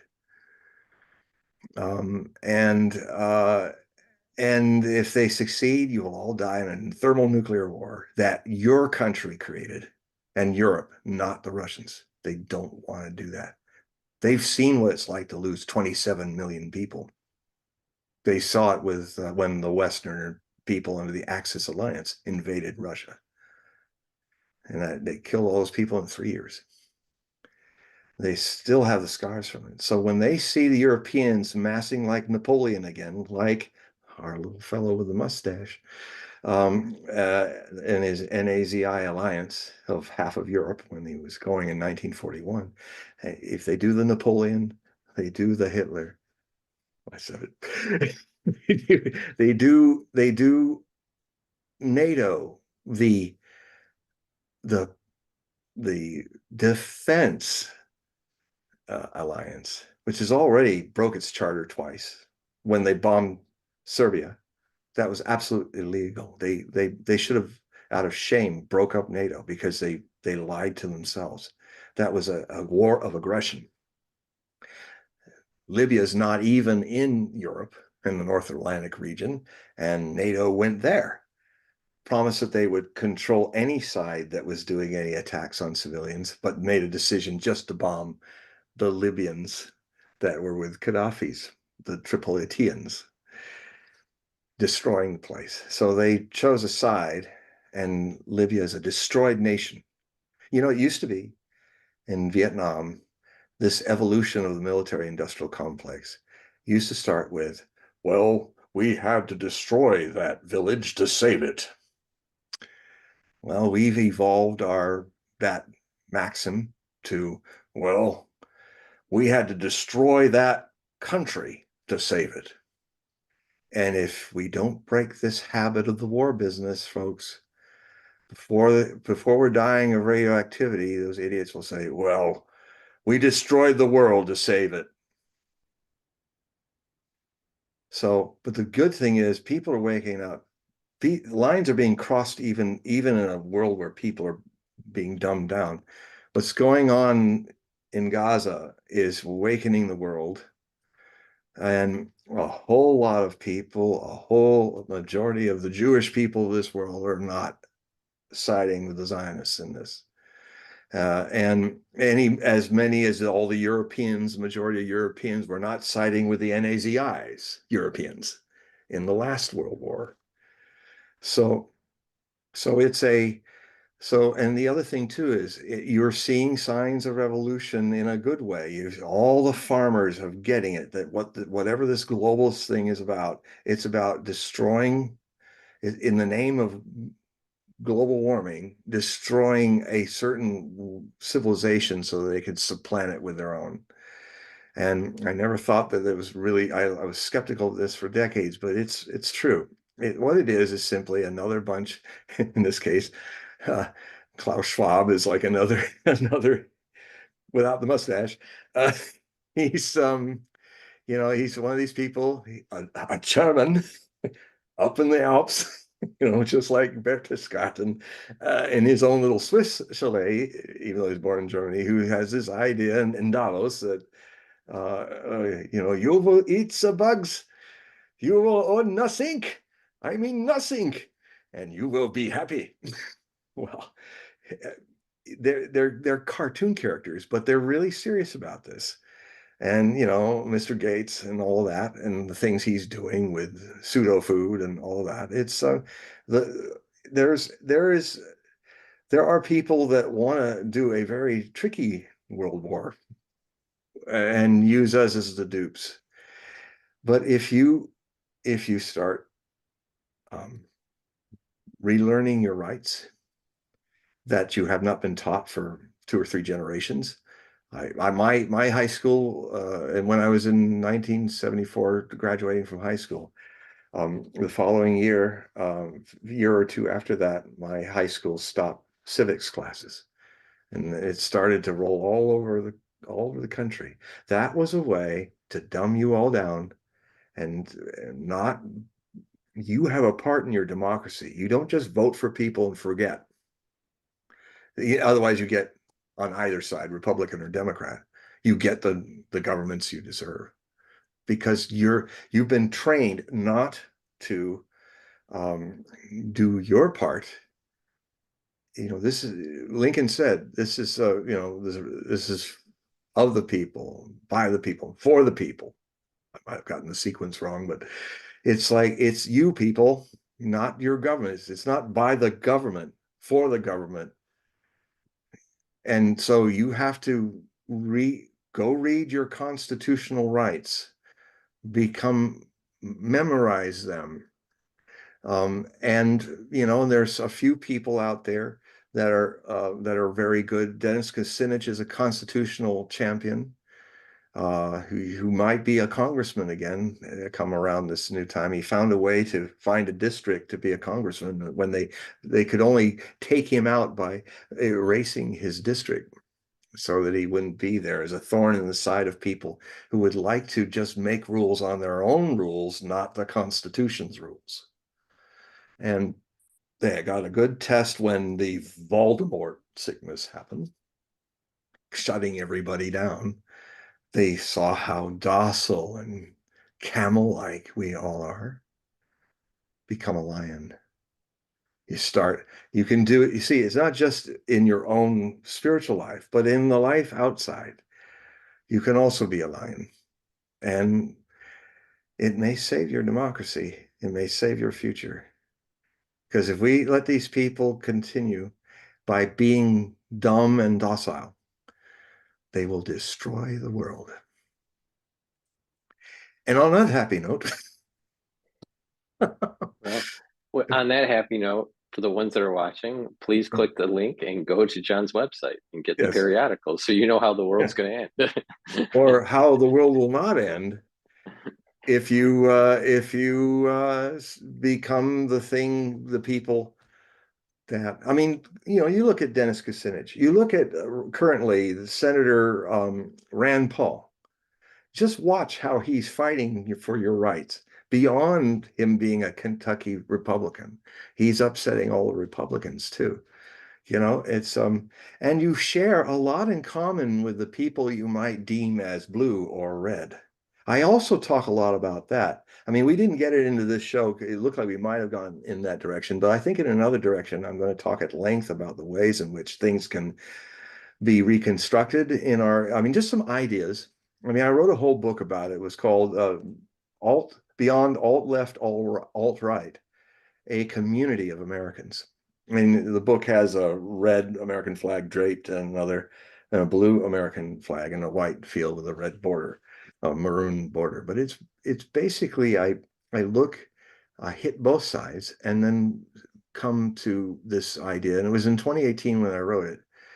When I opened it by talking about how in 1998, the first time I had my landline wiretapped in my life was after I'd been on BBC radio.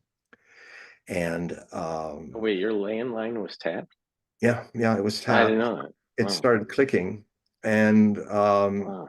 for about 6 to 9 months, it was clicking and it happened after on BBC Radio. I said that it was the 1998 midterm elections had happened, and I said if this polarization of Democrats and Republicans in the Congress deepens, I foresee us at the threshold of a civil war around 2020. And so I said then it's 3 years from now. And now it's just time for me to take that prediction and look at a way to avoid that.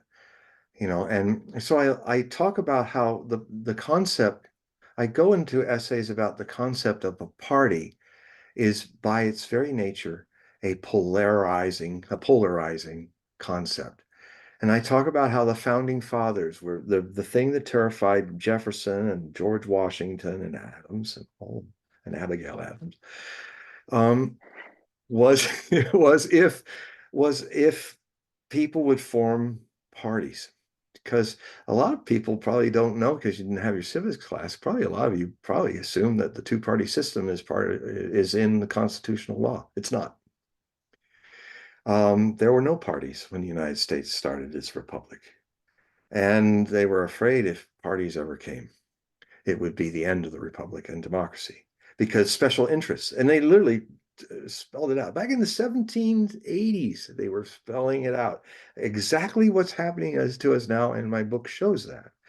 And then I talk about how because of air travel improving, what was lost when Democrats and Republicans had to spend a good portion of their time living in Washington, D.C., they lived as neighbors.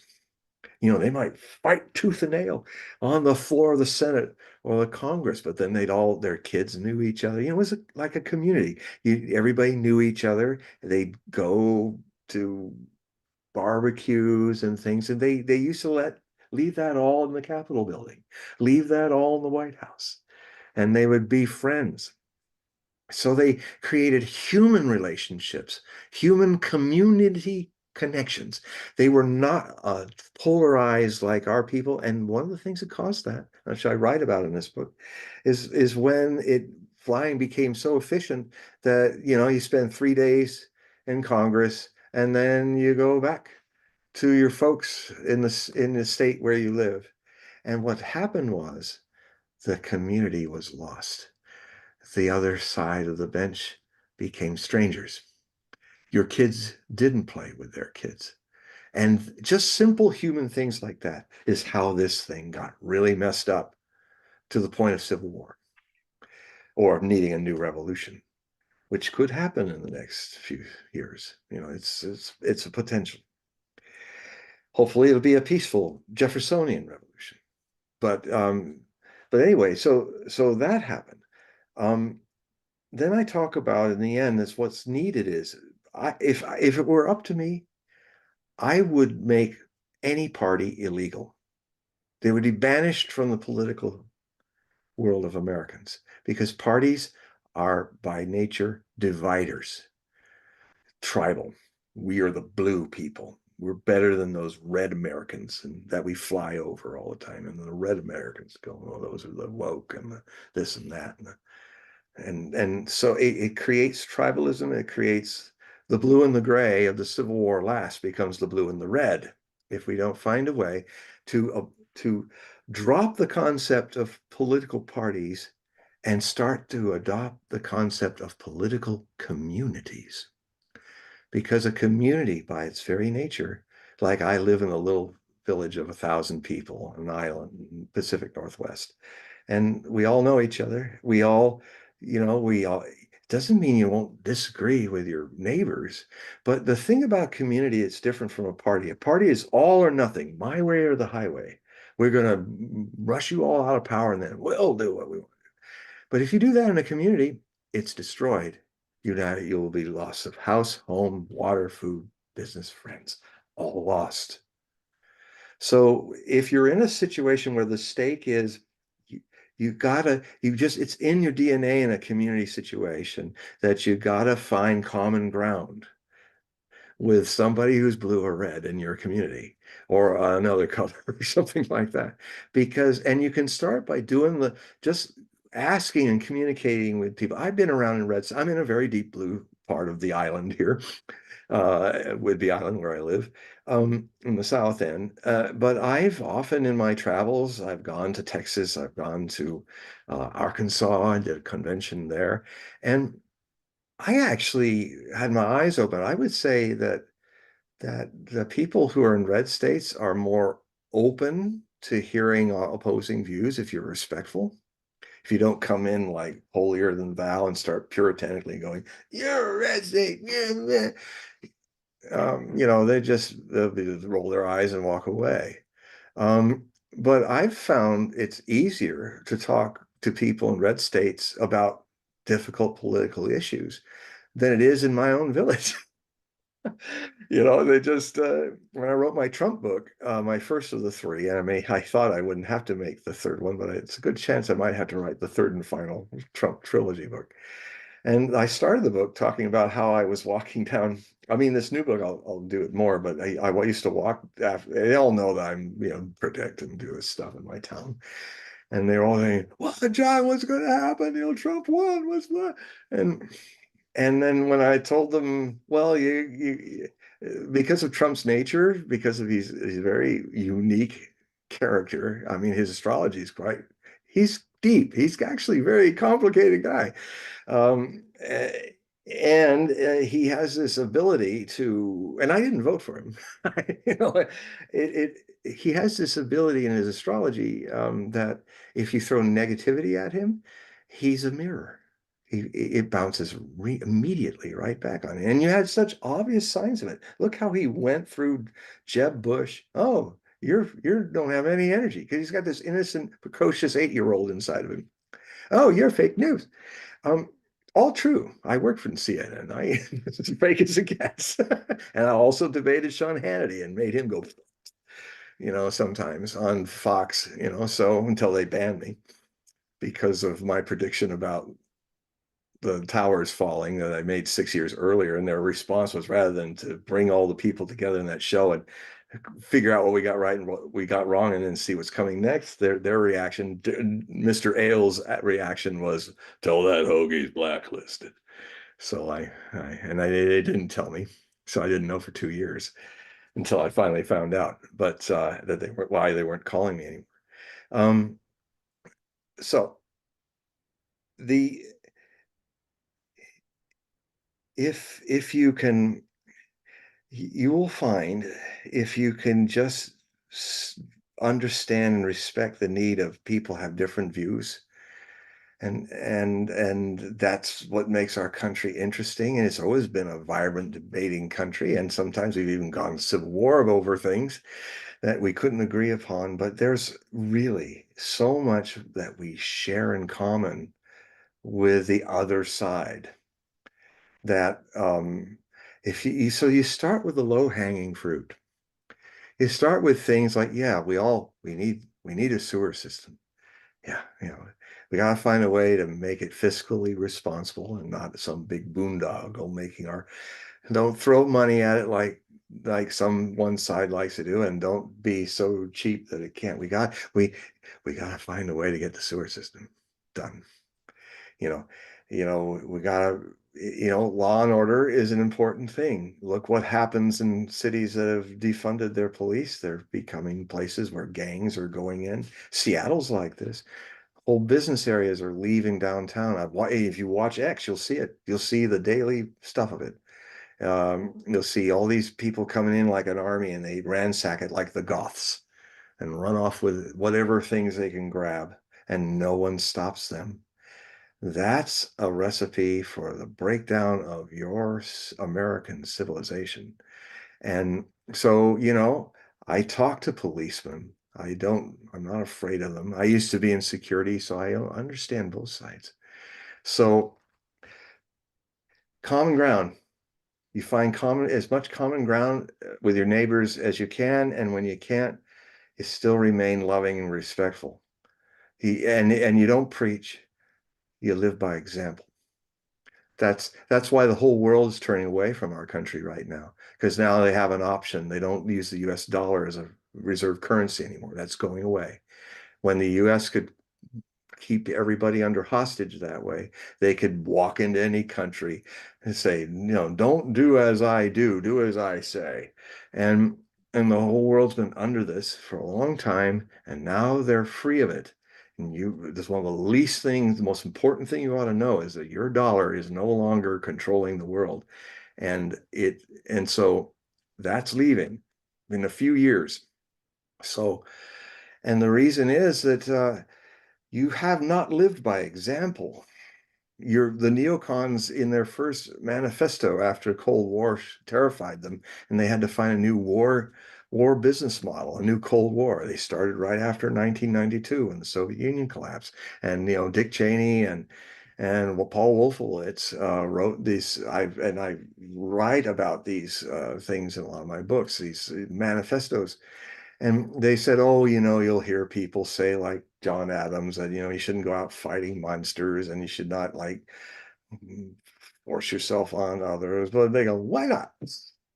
So, and, they were arguing the idea that you don't live by example. They literally were saying, no, we don't have to live. We just make everybody do what we say. And we don't live by example. You're not going to be the city shining on the hill anymore that people want to go to. You're not going to want to see the Statue of Liberty when you're coming through. We're going to tell you the way the world is, and if you're our enemy, you're in trouble. And as Kissinger said, and if you're our friend, you're dead. So these are the kind of monsters that we, by not well, as being so busy with our own lives, understandably, we got our lives to live, but these people know that, and that's our weakness. And they pulled out all the civics classes so you wouldn't know your rights. And so one way to cure a situation is you got to own up to your part in it. You can't just blame it on the other, because that's disempowering. Now they may have all kinds of problems that make them bad and stuff like that. But if you're in an interaction with them and it's toxic, what are you bringing into it? If you don't go there, you will not empower yourself to find solutions. Oh, it's his fault, and I can't do anything about him but try to vote him out. That's disempowerment talking. And they play you both sides of this two-faced storefront called the corporate deep state party. It's donkeycrats and it's Dumbo publicans. It's just they're just storefronts to con you in, neocon you in, basically. You gotta own up to it. It's okay. We make mistakes. That's the only way we grow. But if you deny your mistakes and blame it on the other, you deserve exactly the future you will get. Well, we'll leave it at that, John. I tried to do an upper note, but it's not an upper note. It's a truth, and sometimes the truth has to happen. I contend it's the truth. You may not. That's okay. But at least people say that don't. A lot of people who read me say, "Well, I often find it uncomfortable reading stuff, but I like that he makes me think and feel." So I hope I can do that for more of you, and you interact with me, and then that'll help me communicate better as well. Right. So just another reminder, the ones that are watching, please click the link. That'll take you to the website for John, and you can order his periodical and set up a reading. That's a one-on-one, and he'll go into details with your astrology, and you do, what was it called, the cards? What was the cards? Tarot. The tarot cards. Yes, Okay. I use the Osho Zen tarot deck, and it's a very popular deck. And I know Mahadeva Padma, who created it, and it was inspired by my master. So it's an amazing deck. Lots Yeah. of fun. Yeah. So I have done it. I've Yep. known people that have done this. He So survived. I survived it. And so I do recommend it. So please click the link. It'll take you to his website. and please buy his periodical. So John, thank you for coming onto the channel, and Thank you. Yeah, I love you all. They all love you too, John. Even the ones that hate me. That, well, in fact, you know, no, thing love. is I mean, the people. I'll finish with this story. I did it before, but it's a Sufi story. It's a really great Muslim Sufi story. You know, the guy was Sufi had a disciple had a father who was really didn't like his master, but the master said, "I've just finished a new book of thoughts on the Quran and all that. Will you give it to your father and tell me what happens?" And so he goes dutifully to the father and hands him the book. And the father goes, "What is that trash? You're not going to put it in there. I hate him." And he went to the street and threw it in the piss and shit in the street, you know, and get away. So he walked back. And what the mother still hold the father and said, Father, calm down. You've got to be more humane. You know, people have their opinions, and you shouldn't try to suppress and be violent about that." And so he went back, and so the master said, "So what happened?" Well, you were right. My father got really angry, and he threw it in the shitty street. But my mother, she really came. She came and was trying to convince him not to be that way and be more civil. Master goes, "There's nothing I can do for your mother. There's just nothing. But your father, he's so angry that the anger turns to love. Look what happened to Paul on the road to Damascus. You know, he was out to kill Christians. He had been killing them for the Roman government. And then he was so hateful of them. Hate can turn into love. And it's always dangerous when people really get hateful. So look out. Any moment, the littlest thing might turn you into a love bunny, you know. And so there's a weird psychology about it. The thing you hate, you are. It's something you haven't reconciled in yourself. And then if triggers, well, if it's a stroke on the road to Damascus, not a stroke, a heat stroke on the road to Damascus, well, that was a trigger, and he completely turned him around. So the father, he said, he could possibly be my disciple. Your mother, it's too late. She's too wishy-washy. Okay. So what we're going to do is you have to do your bye-bye with the audience. Bye-bye. Okay. All right. It was or as Vikia in the Luna of the Pantera says, bye-bye in Russian is poka poka. Right. Poka poka. All right. So let me stop the recording here.